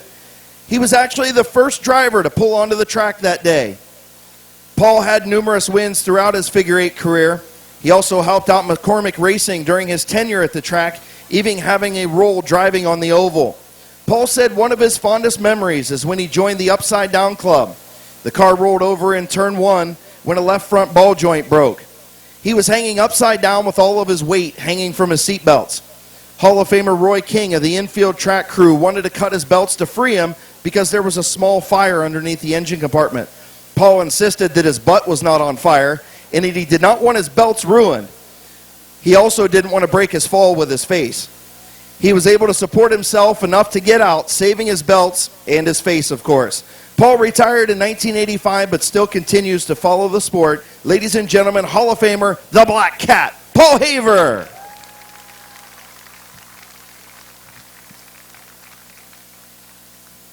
And now we have a couple special Hall of Fame things that weren't on your program. We have another inductee. We actually have 12 here tonight instead of just 10. Our next inductee started working at Midvale Speedway in the year 2000. Bill has done a little bit of everything at Midvale Speedway. From track prep and maintenance to being a race official and a spotter, you name it, he has done it. He opens the racetrack up in the spring and makes sure everything is in working order for the upcoming season. Then after the season is over, he makes sure everything is shut down and secured for the winter months. He comes to the track almost every single day throughout the season, and even most days in the off season, making sure people can buy tires, making sure drivers and teams can practice during the week, making sure maintenance and cleaning issues are taken care of. His dedication to the sport and to Midvale Speedway has been unmatched over the last 19 years. Bill continues to chew on that unlit cigar every season with no end in sight. Ladies and gentlemen, Hall of Famer cigar man Bill Ditto. And by the way, Bill Ditto had no clue he was being inducted into the Hall of Fame tonight. And I got one more induction, and these people don't know they're getting inducted either. Our next inductee and our final inductees have been staples at Midvale Speedway since the early 1980s. They didn't race on the track, but they brought it into our homes. Craig and John knew each other in high school, and their friendship carried over to the racing track. Craig started taping races in 1980. John went out and bought a camera a couple years later to capture the racing from a different angle in 1982. And thus Mid-Vid Racing Videos was born. Hall of Famer Farmer Smith was the first to buy a tape from Mid-Vid in 1983, and former announcer Dick Hanchett christened the name Mid-Vid Racing Videos. The business was slow and steady at first until 1987, when Hall of Famer Bob Sibla flipped his Budweiser number 62 down here in turn number 3. Craig and John decided to make a crack-up video, which all the Midvale Speedway kids, including myself, led off that video in the opening. And the business boomed from that point forward.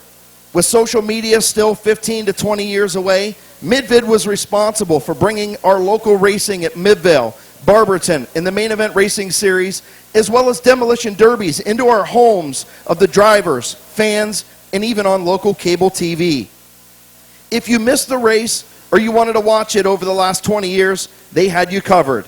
While John retired from behind the lens in 2017, and we know why he retired now, Craig and his crew still carry on the Mid-Vid legacy close to 40 years later.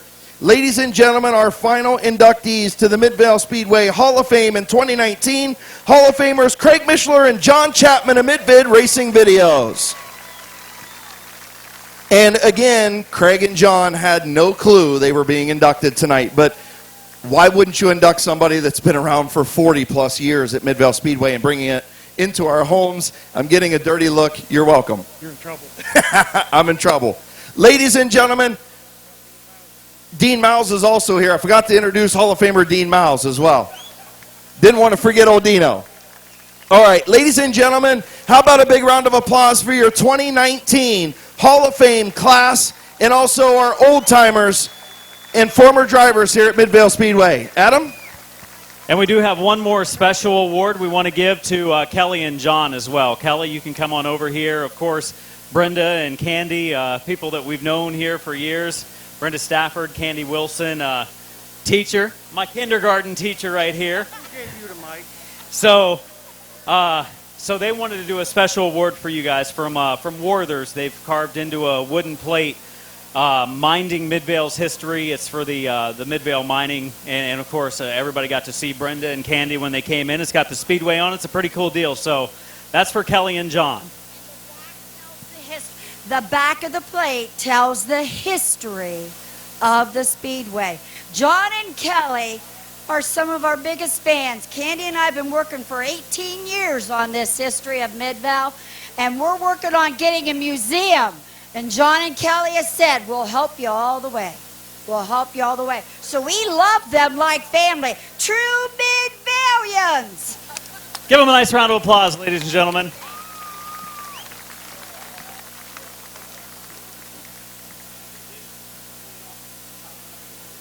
Here you go, Chris.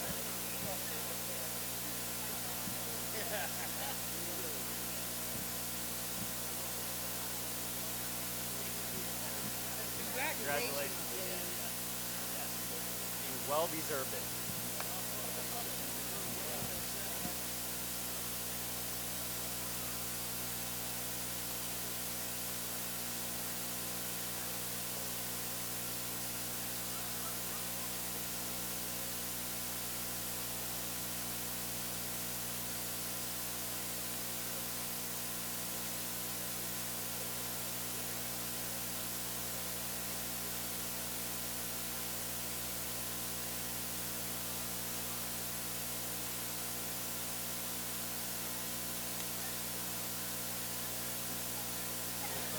Once again, ladies and gentlemen, how about a final big round of applause for all of our Hall of Famers? How about a big round of applause for our track owners, John and Kelly Chapman, for putting on this awesome event tonight? And let's get back to racing.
Unfortunately, the number 16 sprint car, Cliff Laganess, not going to make it to the Speedway for their feature, but nonetheless going to give them the green flag this time around. The Parade of Stars Vintage Late Models on the Speedway taking the green flag and run an 8-lap feature here to get things underway.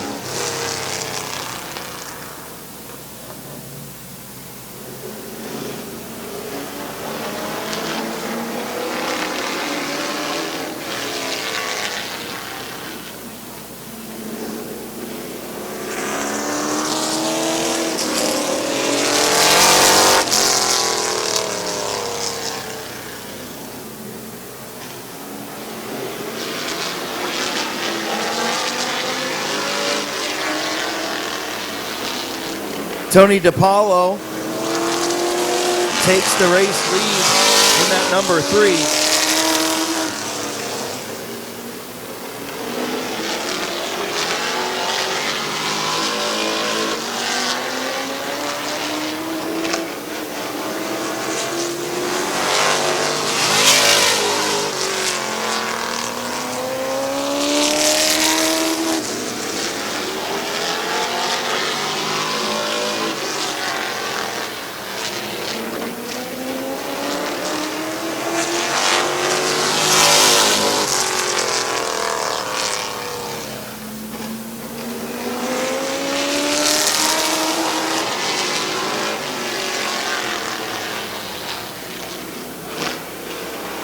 Tony DiPaolo continues to lead up front in the number 3.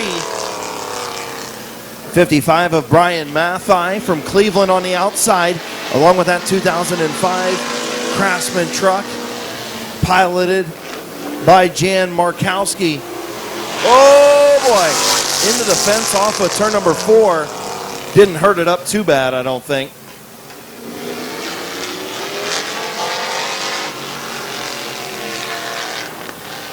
So tough break for the 55 of Brian Mathai, who got into the fence off of turn number 4. He pulls his vintage racer to the pits, along with the 27 of either Yakabuchi or Galata. So that leaves us with 2 machines, and they're putting on a pretty good show. In the truck, Jan Markowski, and the number 3 of Tony DiPaolo. And DiPaolo takes home the victory in the number 3. You know, Tony DiPaolo used to be a Molson modified driver. I think a former champion up at Mansfield Motorsports Park in the modified class. I did not know that. Good information.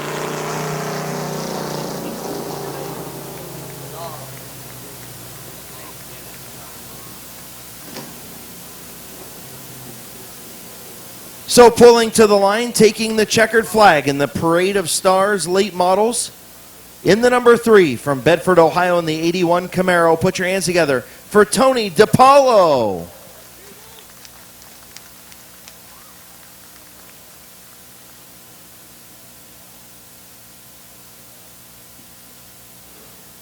Old McClintock Sports Stocks right there, and that's Bob Passwater Sr. in the 75. We're getting ready for green flag racing action at Midvale Speedway. It is the first of our main features. Bucky Mowing Street Stocks ready to go on Hall of Fame night. Presented by Gillen's Body Shop. Watch our top two qualifiers. A chance to win a $200 bonus if they can win the feature, and we're going green. Terry Coletti and a special guest starter on the stand ready to go in turns 3 and 4. Green flag is in the air, but I was going to guess that it's not going to be for long, and it's not. Caution on the speedway. So yellow flag is back out. We'll restack them, realign them.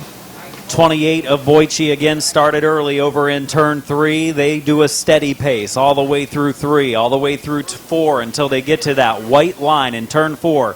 Right there, boom, that's when you hit the go button. And that's where they'll go the next time around, hopefully together in unison. Synchronized start is what we want from the front row coming out of turn 4. And Boyce was warned on the radio for jumping to start. Said if they jump it again, he will be sent to the tail. Maria Gillen on the flag stand, daughter of Mike Gillen, Hall of Famer, down there getting ready to wave the green flag. And like you said, Adam, Boyce and the 74 Passwaters Jr. getting ready to bring the field to green. Slowly picking up the pace a little bit in turn 3. They get over to turn 4. They pick it up more. Green flag waves. Very good start all the way through the field. And it's going to be Passwaters. Look out, 3 wide going into the first corner. Colt Locker, smart move, used his patience, backed up. And now we're 3 wide for second. Locker for the lead going into turn number 3. Battle for the number 1 spot. Colt Locker, can he lead lap 1? The answer is yes. Colt Locker picked up a feature victory, his first in a street stock a couple of weeks ago, and he has rocketed out front of Frank Boyce. Oh, look out, Bear Schwartz sideways crash on the right front in front of stretch. the field, Passwaters involved, Ripley involved, Passwaters Sr. involved. Lots of damage on some of these guys on the front straightaway. Bear Schwartz, and I believe that was Passwaters Jr. and also the 55 of Kordiak that got together off of turn number 4, Adam. It was unfortunate the 77 car of Bear Schwartz was running the outside lane. The car got a little bit free coming off of turn 4, slid down and clipped the right side of one of the other entries, and then all heck breaks loose. The track halfway blocked and nowhere to go. Of Pringle try to make their way to the front. Don't count out that 67 of Ripley either. He's won a couple of these events in this car, so the Tannerelli car is the track record holder. It's a pretty good one. He'll restart outside of row number 3. We'll have to see if he can get his way to the front as well. Cream rising to the top. Locker and Boyce coming through turns 3 and 4. Green flag back in the air. Very good restart again for the two as they're wheel-to-wheel heading off into the first turn. Kordiak gets in a little bit too hot, gets on the binders, car wiggled, and that's going to allow the 88 of Wood to inch ahead of him for third. He has to check up, though, as Boyce came down the track to close that second lane off. It's going to be Colt Locker leading lap number 3. The action is hot and heavy. 3rd, 4th, 5th, and 6th as they cross the stripe. Your leader, Colt Locker. That Camaro hooked up in front of the field. Oh, look out. Dennis Wood was in the middle of a sandwich, and he checked up, jammed on the binders. Tire smoke flew into the air, and he'll live to race another lap as he crosses the line that time in the 8th position. Make it the 6th position as he goes back to the outside. And for the lead, Kordiak goes to the outside of Colt Locker. Gabe Pringle's there as well, the top qualifier right behind him. Inside lane and outside lane, which will work. And right there, Kordiak pushes up the banking a little bit. The 7 of Pringle side by side with him, Chris. Good battle in our top 3 spots. Yeah, really good battle, and it's about to be a 4-way battle as Lucas Ripley joining that trio up front. Now it's a 4-way. Colt Locker continues to lead. Kordiak on the outside. Gabe Pringle looking to try and get underneath the Kordiak, and that number 7 really kind of boxed in, nowhere to go. And now we've got 5 cars in the battle. Here comes the 88 of Dennis Wood. Ripley there in the 67, but Wood is the one on the move. Remember, he checked up a couple of laps ago to avoid crashing his car, and tire smoke flew into the air, but it didn't seem to hurt him because now he's coming forward. The only key for him is not to get boxed in by the 55 of Kordiak. If Kordiak gets shoved up into the third groove, which could happen, that might open things up for the 7 of Pringle to kind of thread the needle. That might be something we watch for here. So we'll keep Kordiak in that second spot, racing with the 118 of Locker at the front of the field. 9 laps in, that time a close one at the line, but Locker by centimeters at the stripe. Really good racing up front. Colt Locker, Robbie Kordiak, been side by side since lap number 4, and we're coming in on lap number 9. Locker and Kordiak still locked together at the front. Gabe Pringle, Dennis Wood in row number 2, basically, with the 67 of Lucas Ripley nowhere to go. The front 5 pulling away from Boyce, who is running in the 6th spot with the number 11 6. laps in at the stripe. Chris. 11 laps in at the stripe this time as Kordiak crosses just ahead of the 118 Colt Locker. What a battle with the front of the field. We mentioned earlier these street stocks were very competitive and close-knit, and they're proving it tonight in the feature. Great racing. We've seen this when these guys get things sorted out and just decide to race each other instead of beat and bang. This is the kind of racing that we get out of this group, and it's really good here tonight. Front rotors on that number 7 of Pringle glowing. He's using a lot of brakes, and that's because the front 2 are side by side holding him up a little bit. He's driving it in deep, and right there almost making some contact, maybe just a little bump there for the 118 of Locker for the first through third positions. Dennis Wood is boxed in. Pringle's boxed in. Kordiak, I'm telling you, he's going to open it up just enough for Pringle to get between the two up at the front of the field. 14 laps complete. 5 to go this time. Will Kordiak slip up enough and allow Pringle up through the middle? Colt Locker continues to hold a pretty wheel on the bottom. These guys just lock nose to tail, side by side, and now Pringle, a little bit of contact from Lucas Ripley from behind. That's going to really cost Gabe Pringle right there. And Pringle down in the corner trying to stay alongside Ripley, not let him get ahead. He's going to be able to fend him off. A lot of smoke from the 67 car of Ripley. He's trying to make it just 4 more laps. But the battle again is at the front of the field for the lead. The 118 of Locker, the 55 of Kordiak. They've traded the lead several times right now. This time at the line, it's going to be Locker back out front. Kordiak led the previous lap, and it's going to be 2 laps to go at the stripe. And Dennis Wood now is in third, trying to find an opening. Will he try to make one? That's the key. Yeah, man, this is great racing. And now Kordiak going to slip off at turn number 4. He loses contact with the 118 of Colt Locker. Let's see if Dennis Wood's got anything for him. Coming to the white flag, Adam Mackey. Let's bring it home. They're going to come to the white flag. Wood didn't take the opportunity to move up into the second lane and then just put the 55 in his rear. Now he will on the front stretch. He'll pull alongside. Trouble going into turn 1. Contact between Pringle and Kordiak. The two get together and yellow is out. Caution flag is out. Yellow is out as the 7 of Pringle and the 55 of Kordiak have made contact, and that's bad news for Colt Locker because now he's going to have Dennis Wood in the second spot battling hard for the victory with 2 laps to go officially. Ready for a restart, ready for time around. It's going to be Locker and Dennis Wood. And will Dennis Wood be able to stay on the outside of Locker like Kordiak did for the better part of this race? Colt Locker, Dennis Wood getting ready to come back to green. Green flag in the air, and Wood and Locker get hooked off at turn number 4.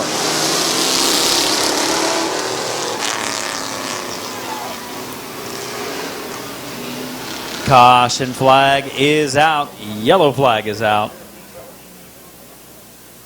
2 laps, or we have a little more drama. As we get ready to go green, coming off of 4, it's Colt Locker and Dennis Wood. Here we go. Locker and Wood off at turn number 4. Green flag in the air. Boyce and Lucas Ripley battle for that third spot. Ripley's going to clear him, but the front 2, side by side, lap and a half to go. Good run by Locker off of turn number 2, trying to hold off a racing veteran in Dennis Wood. He's got 1 more lap to do it, and he's the leader at the line. Who's going to win this street stock feature to get us started for the night? Just over half a lap to go as they take it to 3. Locker on the inside, Wood on the outside. Here we go, racing to the line. Wood, 4-tire slide all the way to the wall, and it's Locker picking up the victory. Wood will take second, third spot to Lucas Ripley. Finishing fourth is Frank Boyce, and fifth spot to the 6 of Kyle Lawson. Pretty good race between the top two, Chris. Good race between the top two. They had the mishap there on the one restart, but they gave each other plenty of room after that. They did a good job. Yeah, when these guys race clean and green, they put on a heck of a show.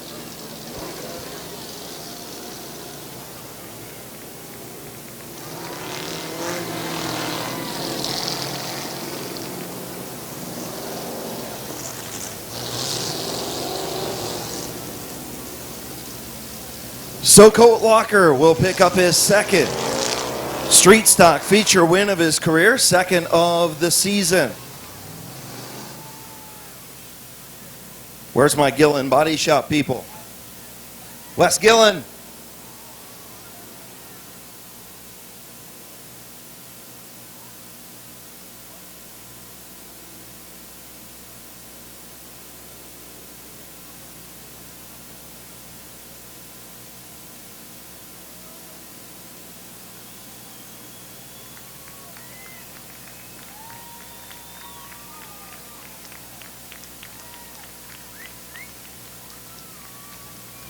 In the townhouse drive-through, Black Diamond Earthworks, Dover Hydraulics, GM Electric, My Water Doctor, and Summerdale Inn sponsored number 118 for the second time in 2019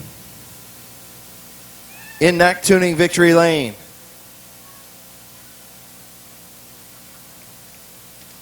Thunder Kids are down here. And here's your winner, Colt Locker.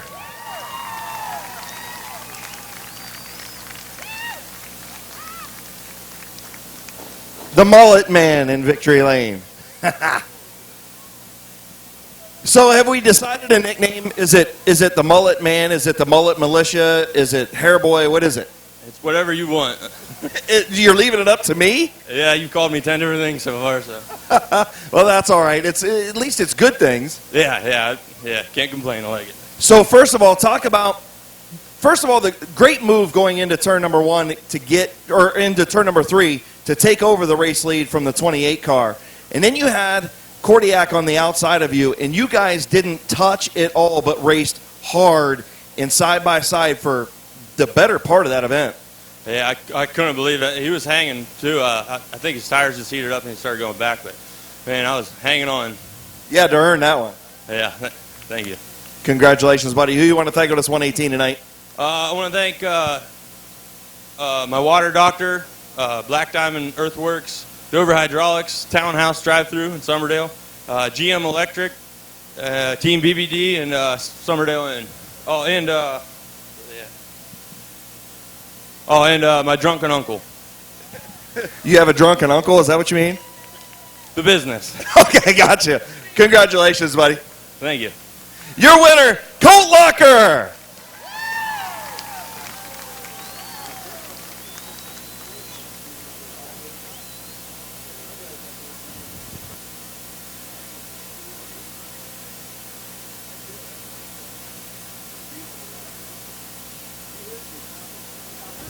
.30-lap feature coming up for the McIntosh Oil Company late model division.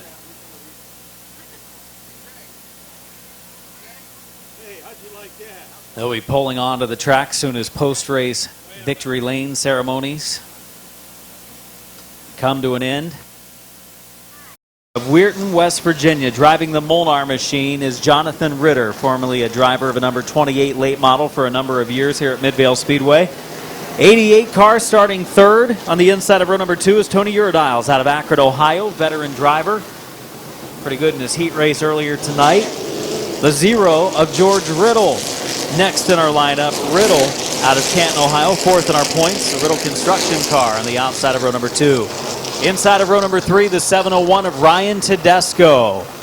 Former track champion here at the track, making only about his third start of the season. Tedesco, a future Hall of Famer, and years down the road, I would say, after he retires from racing. He's on the inside of row 3. 17 of top qualifier, Bob Schneider Jr. on the outside of the third row. Cody Jayberg in the 22 on the inside lane. Winner a couple weeks ago here at the racetrack. Starting alongside the 90 is Emerson Huffman. Huffman, former main event racing series and Midvale Speedway regular, back in action tonight.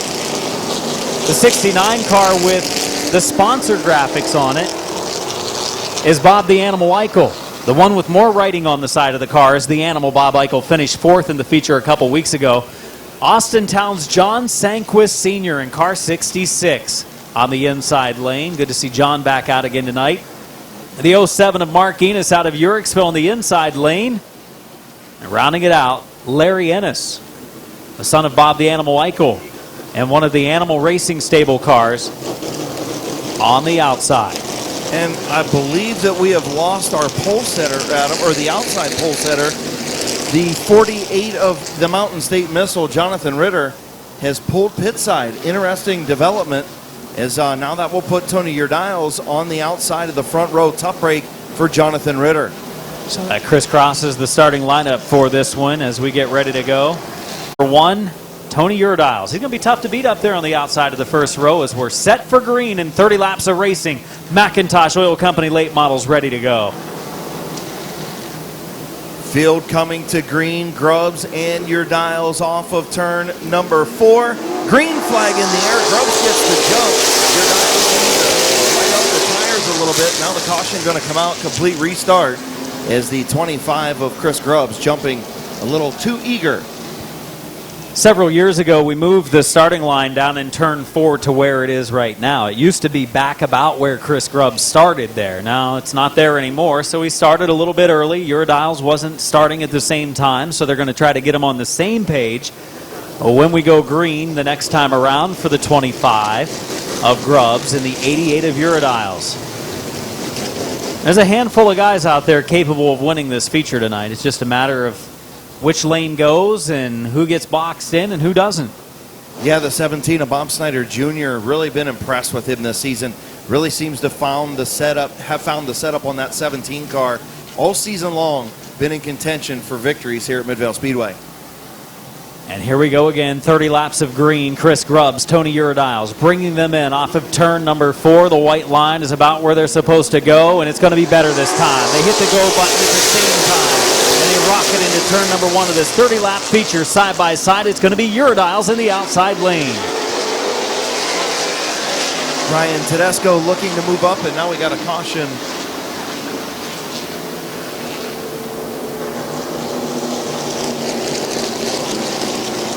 Yellow flag coming out for debris on the front straight. Urdiles in the 88th, and it's Riddle. Row 3, the 17 of Schneider, the 22 car of Jayberg. Sanquist and Huffman in row number 4. Mark Enos. And the Animal Bob Eichel in row number 5. Here we go. Green flag is out. Back underway. Another pretty good restart. And Urdiles will lead the field into turn 2. Ryan Tedesco quickly beside Chris Grubbs for that second spot as the field heads into turn number 3. Here comes Cody Jayberg on the move in the outside lane, looking to get alongside Riddle. Side by side, and Riddle gets a run to the inside of Grubbs. Grubbs started to go down the banking, then jerked the wheel to the right, so he didn't make contact. He'll hang on to 4th, and Jayberg still trying the outside lane. Emerson Huffman looks pretty sporty right now in the 90 car. Wheel to wheel right now with Jayberg. He is for the number 6 position as they race to turn 1. Bob Snyder Jr. trying to make the move on Grubbs, was unable to get it done for the 4th position.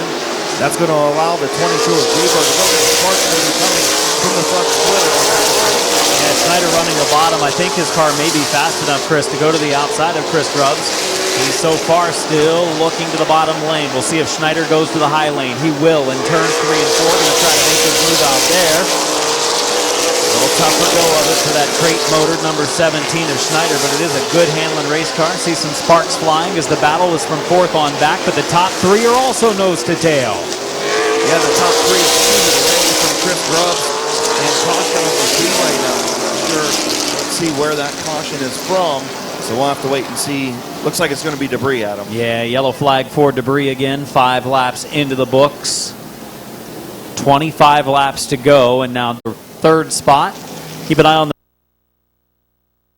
tonight. 26 to go. Tedesco, the new leader. Riddle in the second spot, and here we go again. George Riddle with the advantage going into turn number 1. Ryan Tedesco going to battle back, but no. George Riddle powers around the outside and takes the race lead. Riddle pulls ahead, but here comes Tedesco back. Back to the inside goes Tedesco. Riddle wasn't able to close the door, and that might pay off for Tedesco. It will, at least for the time being, as Tedesco inching forward, side by side for the top spot. Here comes Schneider looking for second. Battle for the fourth spot as well. Cody Jayberg has picked up another position, as Jayberg in the 22 looking pretty good again tonight, coming from deep in the field. Battle now for fifth, and up front, Riddle still fighting in the outside lane. Riddle has the bottom if he wants it behind Tedesco, but he's continuing to fight in that outside lane, and that's allowing Bob Snyder Jr. to be right where he wants to be, on the bottom and digging to the inside of the zero Riddle. Riddle hasn't closed the door. He has the opportunity. He keeps it in the outside lane. Drove it in too deep that time. Schneider gets alongside of him. Riddle able to regain control pretty nicely in the outside groove, despite how hard he drove it in. But it's still a battle for the second spot. Tedesco leading the way. Riddle in second. Schneider in third. Jayberg running in the fourth spot. Huffman running fifth. The battle for second continues. And yellow flags out. Spin in turn number 4. It's going to be the number 69 car with a spin. Larry Ennis has spun, bringing out the yellow with 10 laps complete. Tedesco and Riddle getting ready to come back to green. Terry Coletti, green flag in the air. Tedesco a little bit of a jump on that one off of turn number 4.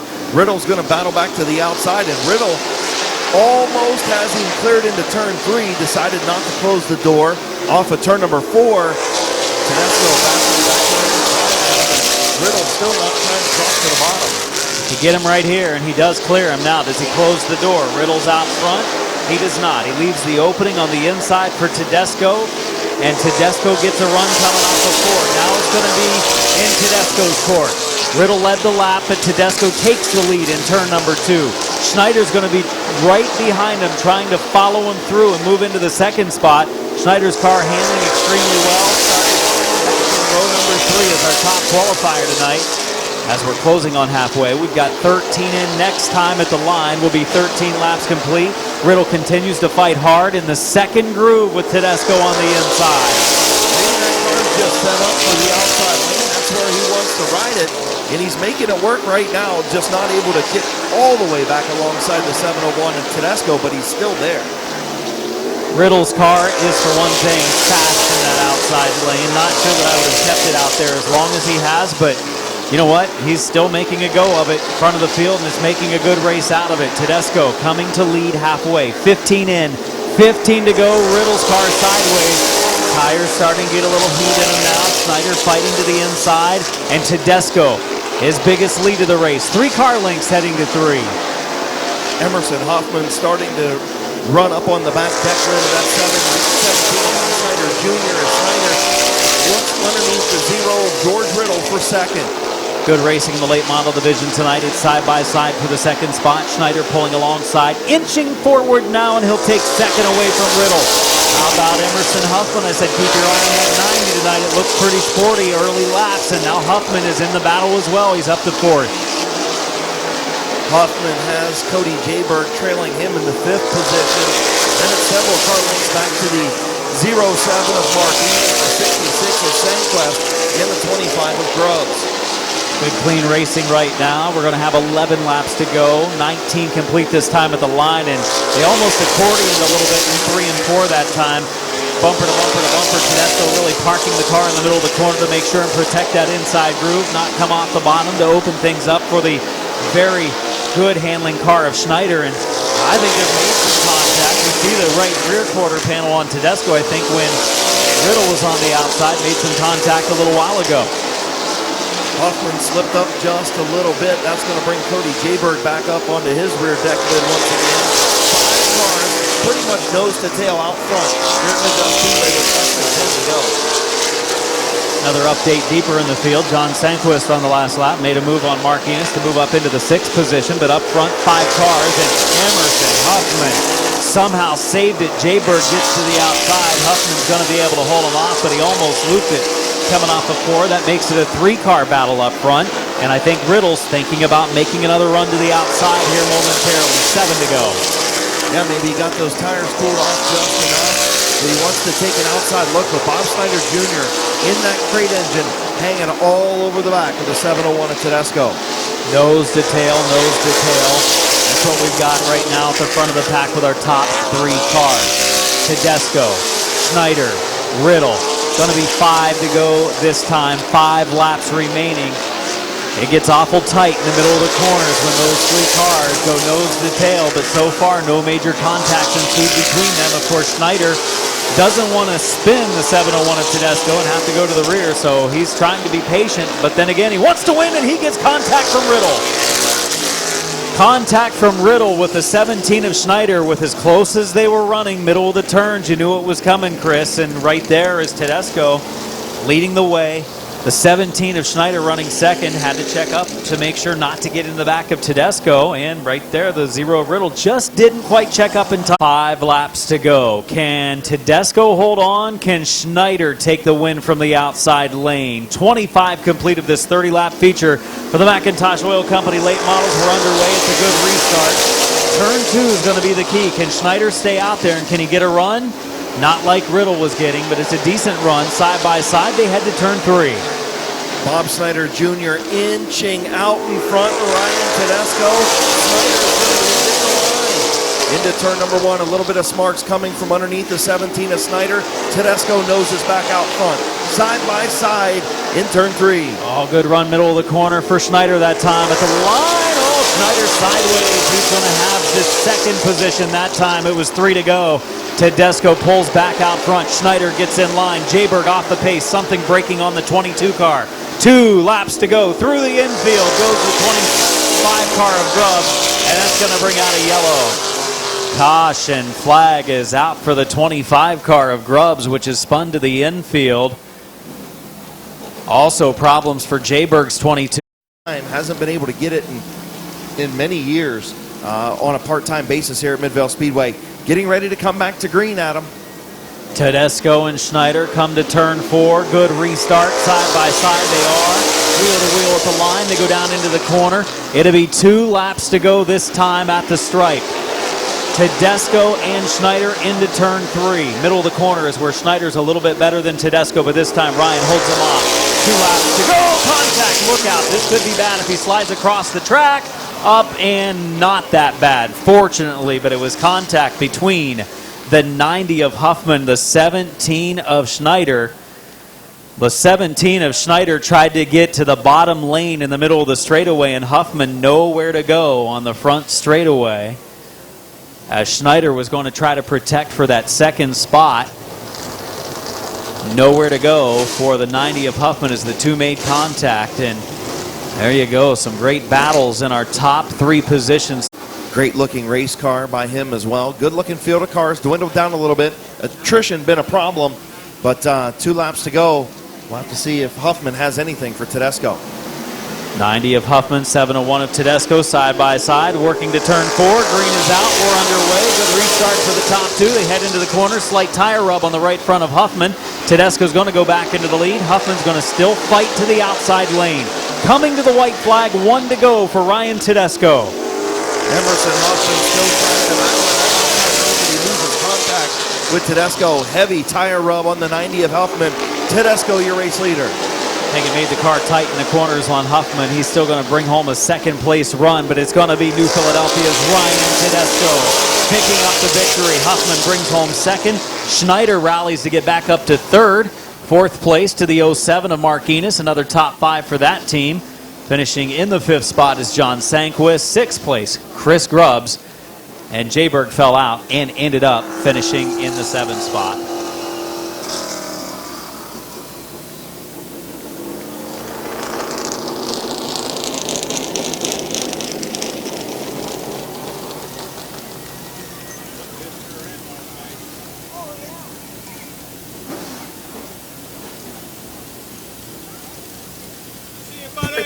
Pretty good late model feature. Ryan Tedesco picks up another win here at Midvale Speedway in a part-time effort this season.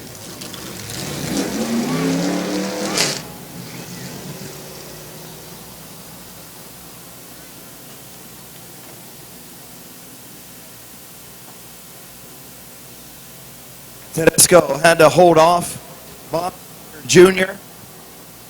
Had to hold off Bob Snyder Jr. and also had to hold off Emerson Hoffman to take over the feature victory and pull into NAC Tuning victory lane.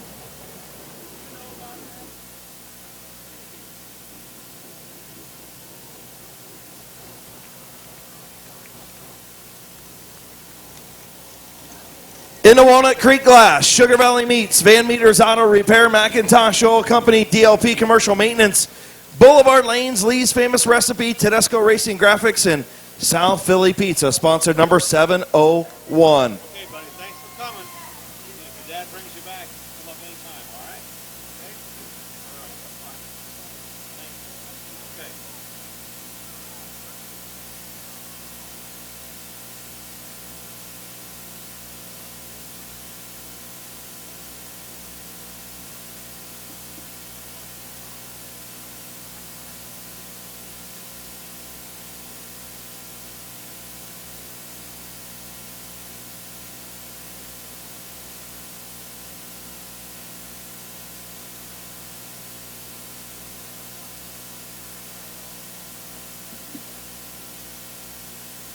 Ryan Tedesco.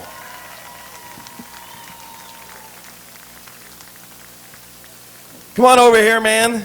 I promised Chris Talati I wouldn't be in victory lane with you very long. You got a new haircut for tonight. I'd like to see that, huh? Yeah, the kids have been keeping me busy with ball, and the guy that cuts my hair, the only time I can get to him is on Saturday, and we've been at baseball so much. We had the car loaded up today, and I said, I got to go get a haircut. I don't care if we miss the first hot lap session. I got to get a haircut. I'll tell you what, you had a great run. Bob Snyder Jr. with you on the outside. Before that, it was George Riddle. Like you said, you know, the guy on the outside here, if the outside lane is good, has the advantage.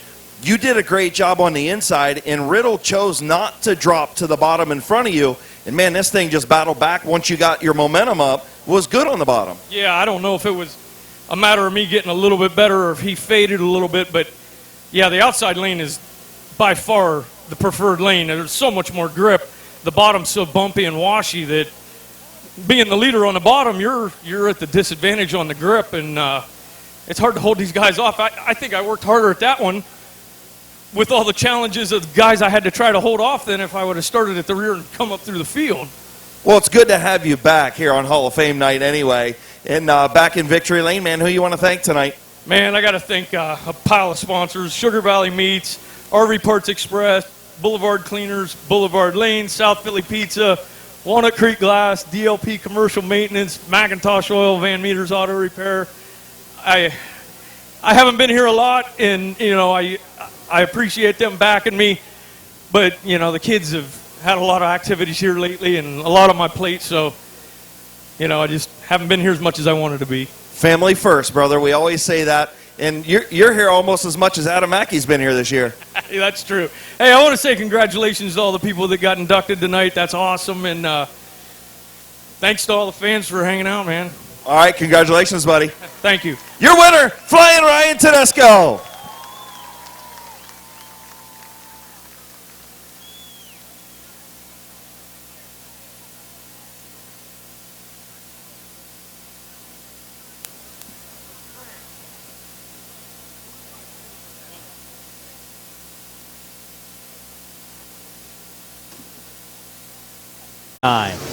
This is a strong modifieds tonight here at Midvale Speedway, and they're getting ready to go off of turn 4. We're going to go green, 25 laps the distance.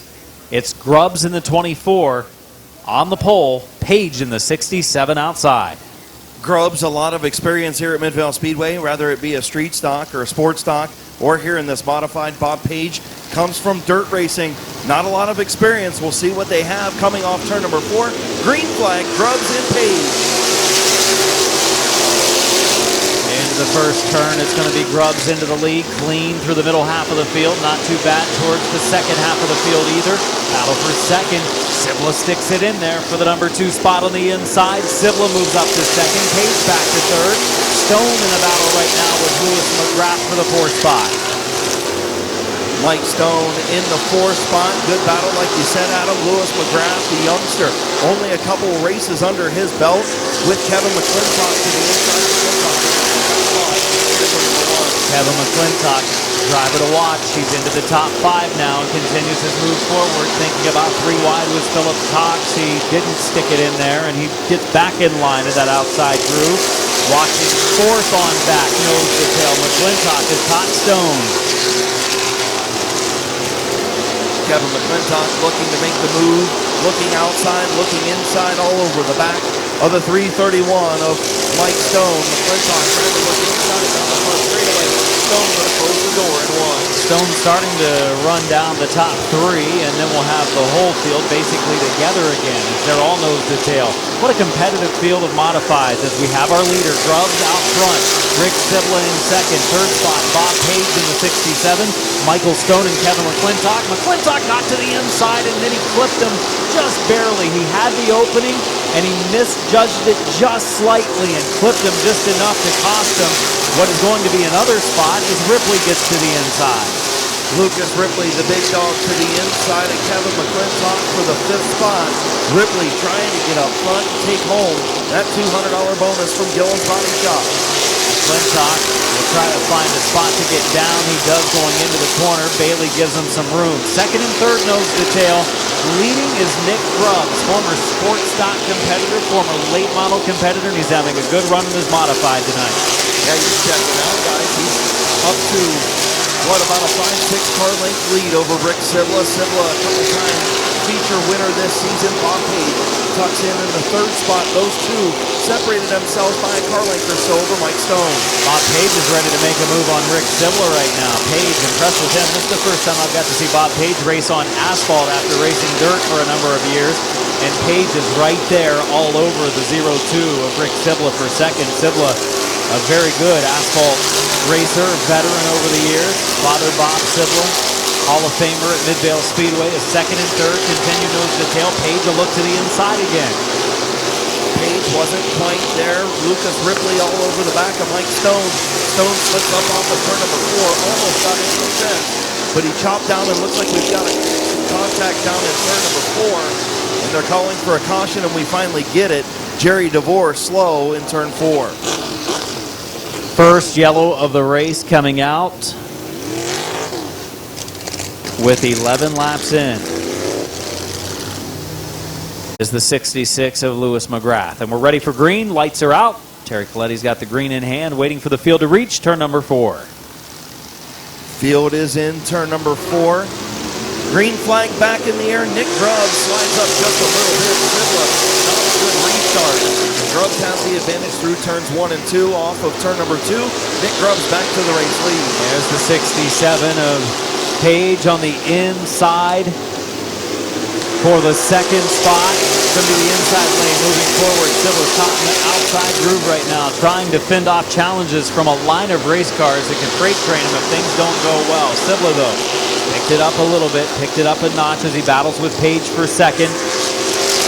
Going to be halfway next time around. 12 laps now on the board. Battle for 3rd. It continues. Ripley on the inside. On the outside is Sibla. Brandon Bailey's working his way up there, Chris. Yeah, Brandon Bailey with a good run from deep in the pack.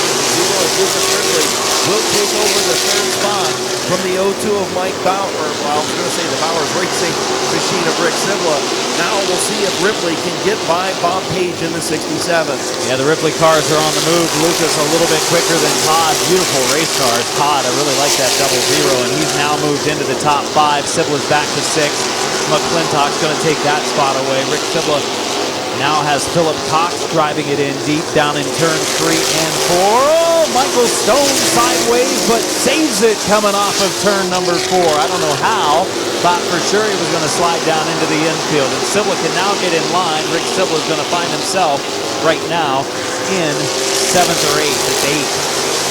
Rick Sibla lost a lot of ground. The front is tightening up. Nick Grubbs by about a car length and a half, maybe two, back to Bob Page, who has Lucas Ripley all over the rear deck lid of that 67. Yeah, Sybil's got an issue of some sort. He's having a hard time hanging on to the race car. There's a problem with the 02 as he's on the outside lane again as Michael Stone has moved by, so is Lewis McGrath, and I'm not so sure that Corey Beatty, DeVore, and Avil won't get by him either. Complete lap 18, 7 laps to go for the leader, Nick Grubbs. Nick Grubbs looking very comfortable out front, looking like he did back in the sports stock days of 10, 15 years ago. Grubbs out front in that number 24. Bob Page starting to lose a little bit of ground as Lucas Ripley is unable to do anything in that 67. Nose to tail from the field. 19 laps down, now it's going to be 20 laps down. 5 to go for Grubbs.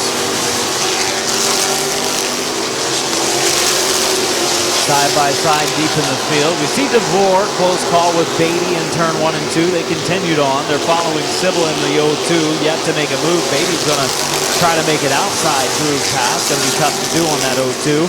And Grubbs just continues to set the pace. It's been his race in that 24. He's looked good out front. Yeah, he's done the job that he needed to do on both of the restarts, the initial start and the restart. Nick Grubbs out clear of Bob Page by 2, 3 car lengths.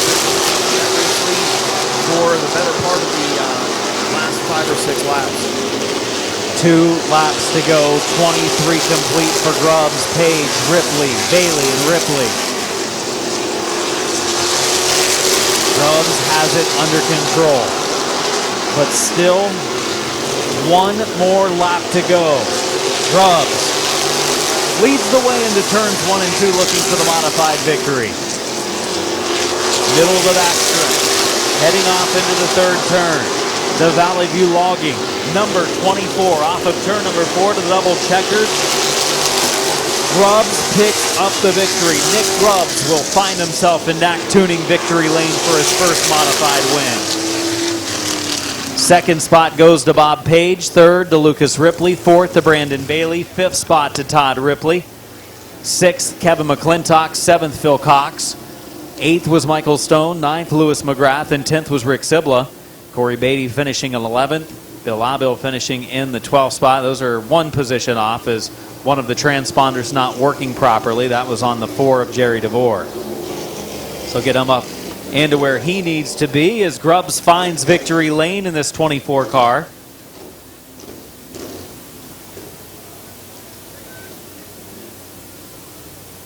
And there he goes, taking the victory lap. Around Midvale Speedway, the Valley View logging number 24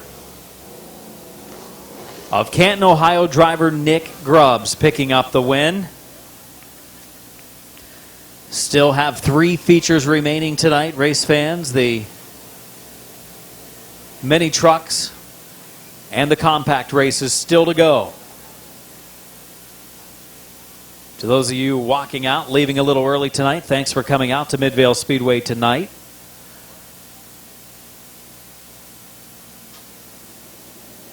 As Grubbs pulls into victory lane for the first time in a long time, former sports stock competitor.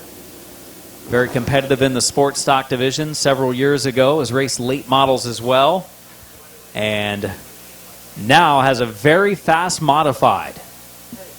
Chris, take it away. In the Trumbull County Hardwoods Valley View logging sponsored number 24. Here's your winner, first time in Midvale Speedway's NAC Tuning victory lane on the season, first time in a modified, Nick Grubbs.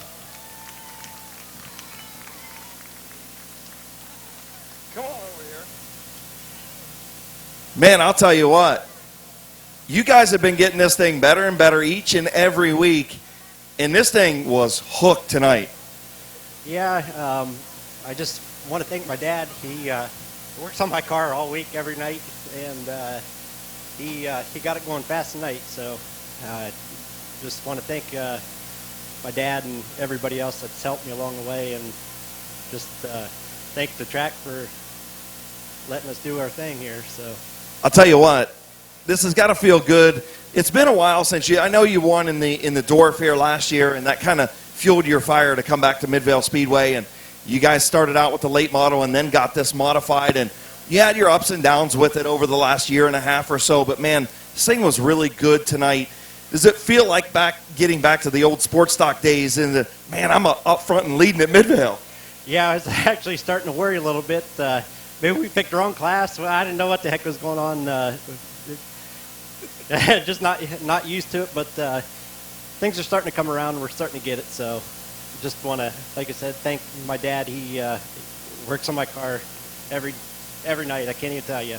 Well, congratulations, buddy. Way to pick up the win, man. Proud of you. Yep, thank you. Your winner, Nick Grubbs. First modified win of the season.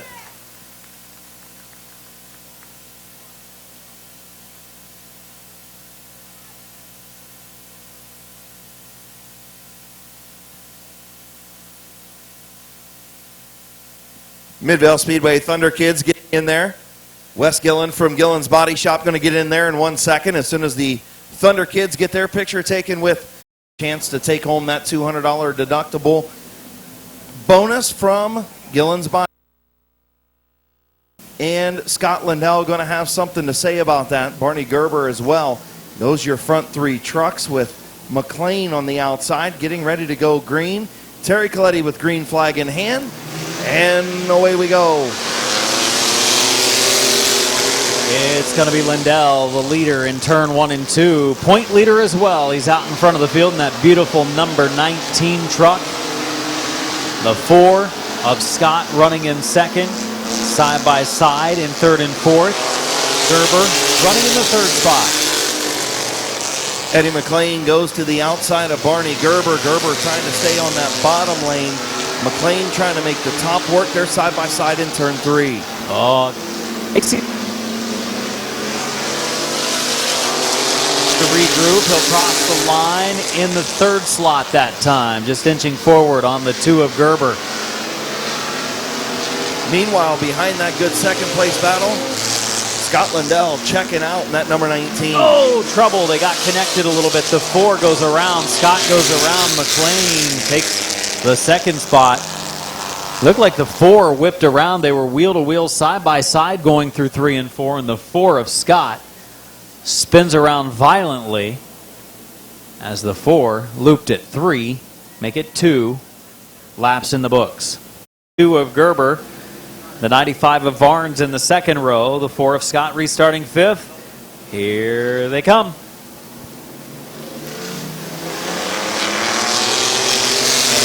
And there they go, down into the first corner. Lindell into the lead, McLean fighting in that outside groove, and a little more power for the 443 on exit, but the 19 strong middle of the straightaway. Barney Gerber running in the third spot. Michael Varnes has slipped back just a little bit. Number 95, he was your fastest qualifier earlier this evening. He slipped back into that 4th spot. Now Lindell taking over the race lead. McLean falls in behind. McLean still fighting in the outside lane. Not sure how much longer he'll want to do that. Maybe opening the door for Gerber, who's closing on the top 2. McLean, though, good run off of the second turn. Following Lindell down through turns 3 and 4. 5 laps in, 7 to go for the point leader. Here comes Michael Varnes, going to take his number 95 to the outside of the number 2 of Barney Gerber. Going to catch lap traffic right there in a bad spot for Varnes on the back straightaway.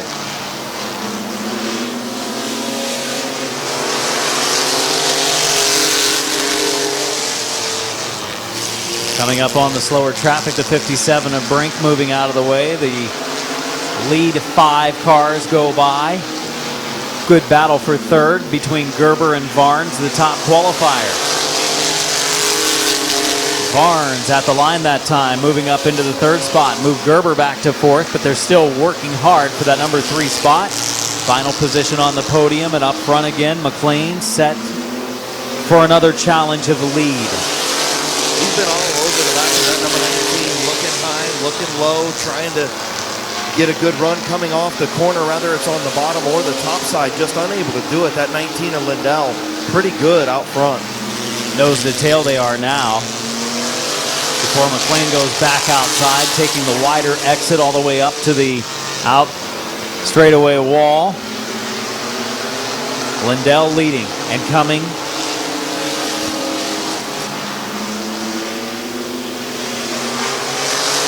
2 laps to go. 2 laps to go. That time it's going to be the white this time. White this time for the 19 of Lindell. McLean's going to thread the needle, goes down into the first turn. Here he goes, another try at the lead. Barnes has closed the gap as well in the 95. They're coming to the checkered. Eddie McLean trying to get a run. Here comes Barnes off of turn number 4. It's going to be Scott Lindell and McLean by a nose to finish second. The 95 of Michael Barnes will finish third, then the 2 of Barney Gerber and the 4 of Tim Scott.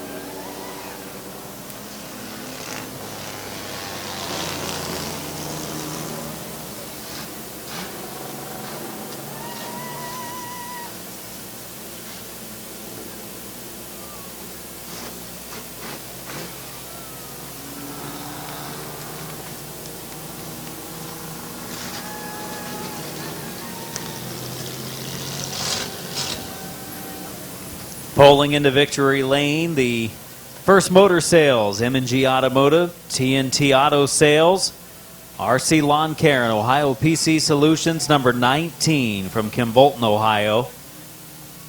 Scott Lindell, the point leader, and tonight's feature winner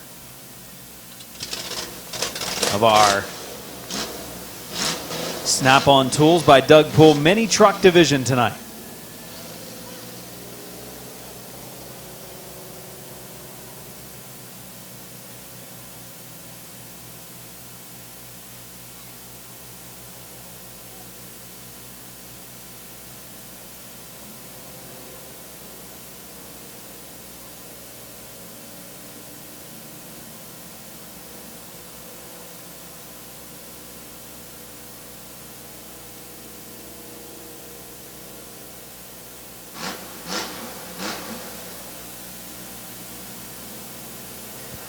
Lindell picking up the win, holding off McLean, who finished second, Barnes, who finished in the third spot, Gerber, who finished fourth, and the winner taking the victory lap around Midvale Speedway to find victory lane. Good-looking race truck enters NAC Tuning, Midvale Speedway victory lane. He'll get a word with Chris Kale. In the R's, First Motor Sales, Croft Lindell Racing, Ohio PC Solutions, M&G Automotive, TNT Auto Sales, and RC Lawn Care, sponsored number 19. Here's your winner, Scott Lindell.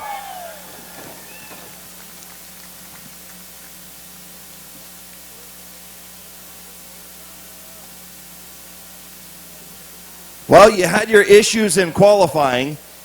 You came back in the heat race and said, I know I'm going to break out of my time, and that's what I want to do. And, man, this thing was just glued out front. You had the 443 all over you, but you had the bottom in control in this thing all night long. First off, I want to thank all these guys back here. This thing was junk tonight. We worked on it from the time we got here. Ed Cortman, wherever you're at, thank you. Walker, man, we can't say enough about that guy. Barney Gerber had the distributor. We blew the distributor out. Put another one that was junk. He got one out of his trailer, put in the truck. Who does that? I mean, really, who takes parts from their self and gives it to a competitor? Same class. Well, and that's what we talk about, right? We talked about that a couple weeks ago when you were in Victory Lane. Where else do you have that other than Midvale Speedway? Exactly. These guys are good people here. Well, I rolled my truck back here last year. Man, they was all swarming. They're good people. Who you want to thank on this 19 tonight? Tim Croft, Justin Turner, they wrench on this thing. I drive it. They're the ones that should be up here getting their picture taken. I just get in and wheel it. I want to thank TNT Auto Sales, M&G Automotive, High PC Solutions, Ours First, Arnie Landscape. And if I left anybody out, I apologize. And Walker Racing, can't say enough about them guys. Hell yeah, Walker Racing night. What about it? There you go. Congratulations. Another feature win to Scott Lindell.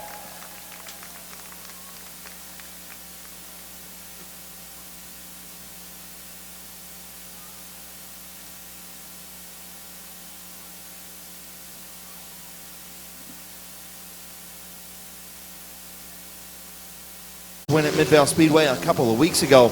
And out back, the number been been a couple-time feature winner this year as well. Brent Schreffler in the number 24. Out. Field has been told they're coming to green. They're going to do it this time, and we're going to go 15 laps. As Leslie in the 64 and the 23 of Carl Phillips bring him in, and we're underway for a 15-lap fast feature in the Finlayson Towing Compact Division. Phillips trying to hang on the outside lane. Leslie going to have the advantage on the bottom into turn number 3. Phillips draws up a little bit closer. See what they look like coming off of turn number 4. Jamie Leslie going to lead lap number 1.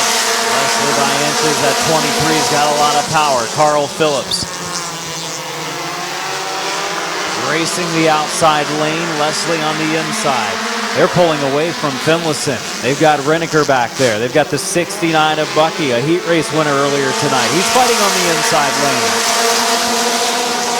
Yeah, big wad of cars behind Carl Phillips and the 64 of Jamie Leslie, who's out in front. Arguably one of the best divisions here at Midvale Speedway. These guys always put on a great show. Very few cautions in the feature. No, I did not just think. I hope not. See battles going on mid-pack. The 19 of Eugene Kopp on the outside lane. On the inside is the 69 of Bucky. Phillips still looking to the outside for the lead. Going to be 4 laps in, 11 to go at the line. Leslie down in the bottom lane.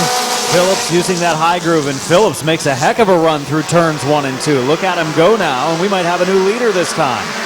Carl Phillips looking for that first feature victory. He broke the track record a couple of weeks ago when it was broken back by the 78 of Peebles. And Carl Phillips, your new race leader into turn number 1. Phillips has a fast race car, and he almost put it in the wall in the back straightaway as I said that. And now Leslie gets back to the inside for the number 1 spot. Here comes Finlayson in the 15, third position. And we get a little bit of contact back there, but front wheel drive will keep him in the right direction. Jeffrey Orr in the 8, Schreffler in the 24, 007 of Rufner back there as well.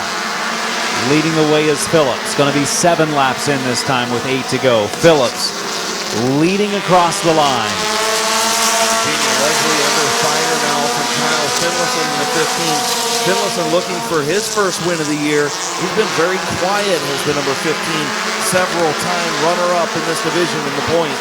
And he's coming along in that outside lane. Watch the 15 of Finlayson. He's almost there. He's going to be in the 3rd spot that time at the line, just inches behind the 64 of Leslie. Now he's ahead of him. Orr keeps on going in the 8. Going to be 6 to go with 9 complete. Finlayson, 1 more position between him and a possible victory tonight. Kyle Finlayson to the outside of Carl Phillips. That car slipped back early on, but it has caught fire now, and he's to the outside of Phillips down the back straightaway, coming to 5 laps to go. 5 laps left for Phillips as well as the 15 of Finlayson. Phillips protecting the bottom lane. It's side by side behind him from 4th, 5th, 6th on back. All of a sudden, this field has tightened up pretty quickly. The 23 and 64 were out front by themselves. Now it looks like we're coming to green. It is. It's almost 2 by 2 by 2 all the way through the field right now. And Phillips protecting the inside. Finlayson going to take it all the way to the wall, keep his momentum up, try to make a run on the 23. It's going to be a battle down the stretch, and it's going to be 3 laps to go this time. There's a great run into the corner for Finlayson. 3 to go. Kyle Finlayson off of turn number 4, still unable to beat Carl Phillips to the line through turns 1 and 2. Phillips still out front by a nose. Going to be 2 laps left this time for Phillips and Finlayson. Great racing throughout the field, pretty clean racing. Here we go, down the front straightaway at the line, the 23 of Phillips. It was 2 to go. Terry Coletti has the white flag in hand. Next time around, it's going to be just 1 lap to go. It's a lap and a half as we head to turn 3. How about Eugene Kopp taking over the 3rd spot? Kopp now up to 3rd, and we've got 2 cars together in turns 3 and 4. Yellow flag is out, yellow lights are on, and caution has waved as Bucky has stopped in turn number 3 after contact was made. Yellow flag is out. 13 laps in, 2 laps, and all the way through the field, honestly. Carl Phillips looking for his first career feature win in that number 23. Kyle Finlayson looking for his first of the year.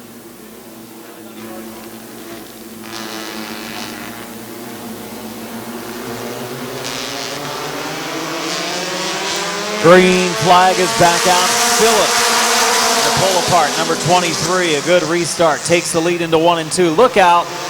Jamie Leslie had the wrong blinker on. He went right instead of left, down in turns 1 and 2 and loses a few positions, gets back down in line in the second groove, and we have 1 lap to go for Phillips. 1 final lap for Carl Phillips, and he leads into turn 1 and 2. I was mistaken. Kyle Finlayson is looking for his second feature win of the year. But Carl Phillips in turn number 3 and off of turn number 4 is going to get his first career feature win. Carl Phillips in the 23. Finlayson second, taking third. Eugene Kopp, 4th spot to Josh Peebles. 5th to Don Rufner the third. Brandon France finishing 6th. Justin Riniker 7th. Mike Stuber 8th. 9th to Dan Bucky and 10th Jamie Leslie as we wrap up our next to last feature of the night, as we will have Yep, no problem, buddy. No problem.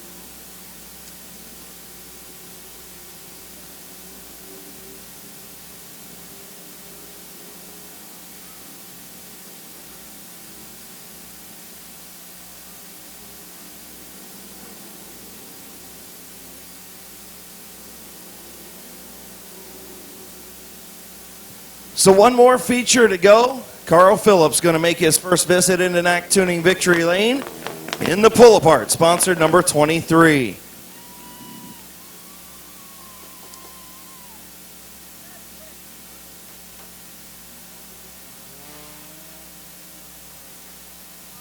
This car has been quick each and every week. Was almost the fastest qualifier a couple weeks ago when we got rained out. It was a track record holder for a couple of minutes until it was broken by Josh Peebles. And he finally gets his first career feature win here at Midvale Speedway. Long time coming, getting ready to climb out. Belts are undone. Hans device coming off. And here he is, your winner, Carl Phillips.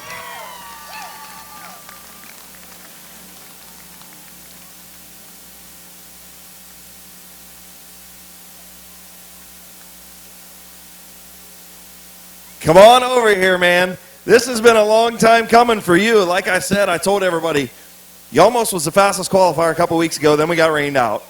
You held the track record for about 5 minutes until Peebles broke it. You've been up front all year long, just that victory has eluded you. What's it feel like to finally get it? It's a monkey off my back, man. That's great. I love it. Well, and I'll tell you what, now that you got that monkey off your back, they say once you get that first one, that's the hard one. Now the wins will start rolling for you. I certainly hope so. Who you want to thank on this 23 tonight, man? Of course, pull apart, and that's it.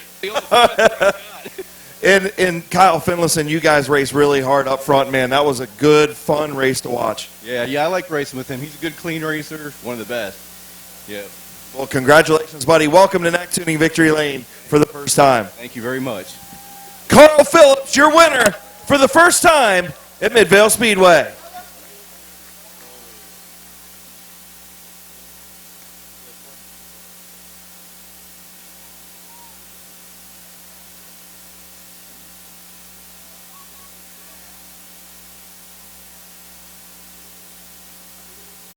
already 1 down.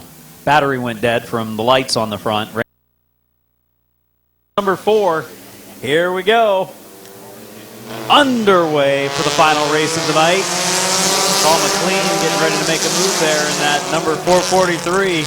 McLean there in the outside of the second row now shuffles back a little bit.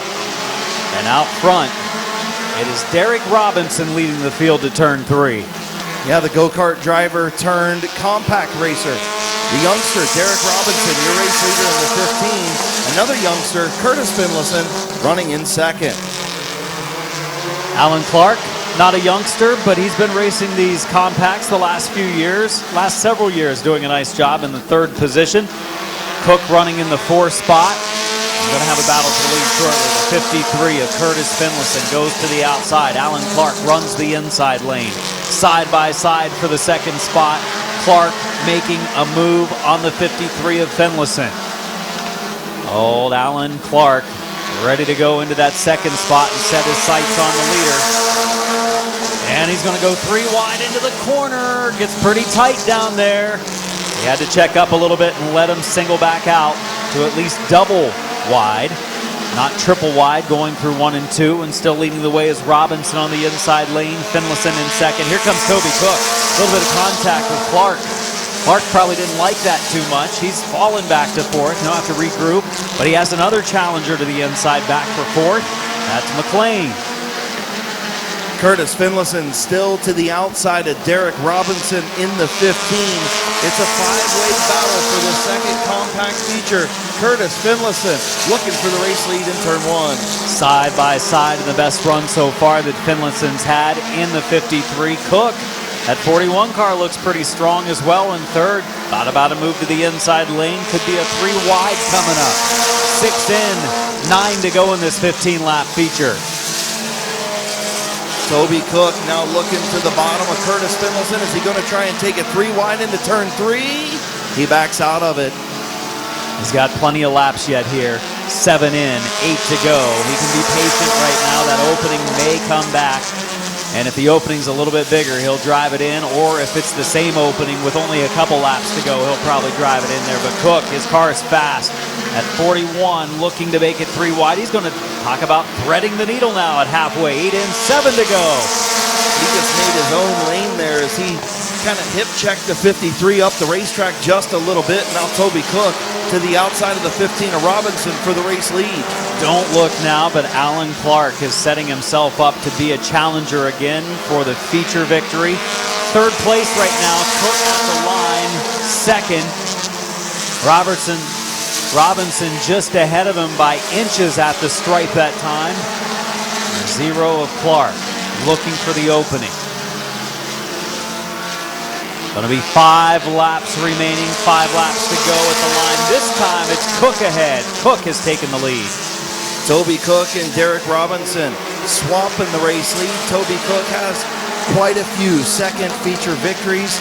Robinson looking for his very first and only about his 3rd start here at Midvale Speedway. Oh, and Cook has cleared him. Cook will go back to the bottom lane. Clark now making a run to the outside of Robinson. Going to be 3 laps to go, 12 in this time. Lead 3, a little bit of an advantage over the 53 of Finlayson running in 4th, but Finlayson has closed the gap.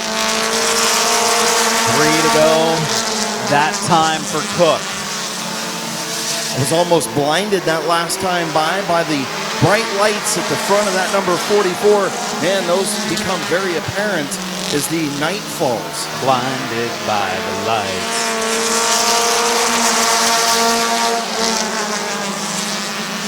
Cook leads the way, and it's by a handful of car lengths now.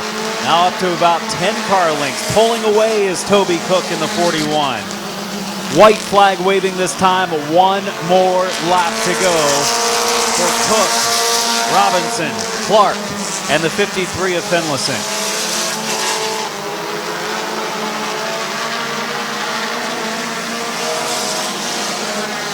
Checkered flag out of turn number 4. It's going to be Toby Cook picking up the victory. Oh, tight battle for second. Photo finish. Robinson and Clark. Wheel to wheel. That one's a tough one to call for second spot. If that was for the win, we'd really have to look into that one the next 24 hours. But Toby Cook picks up the victory of the final feature of the night.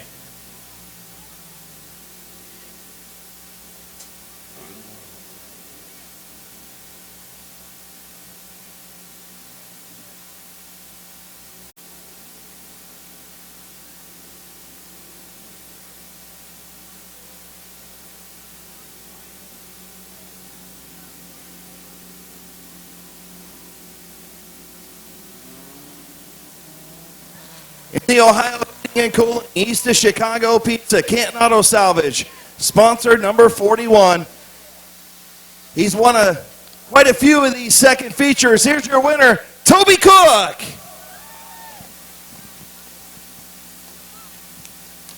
Come on over here, buddy. You had to work for that one.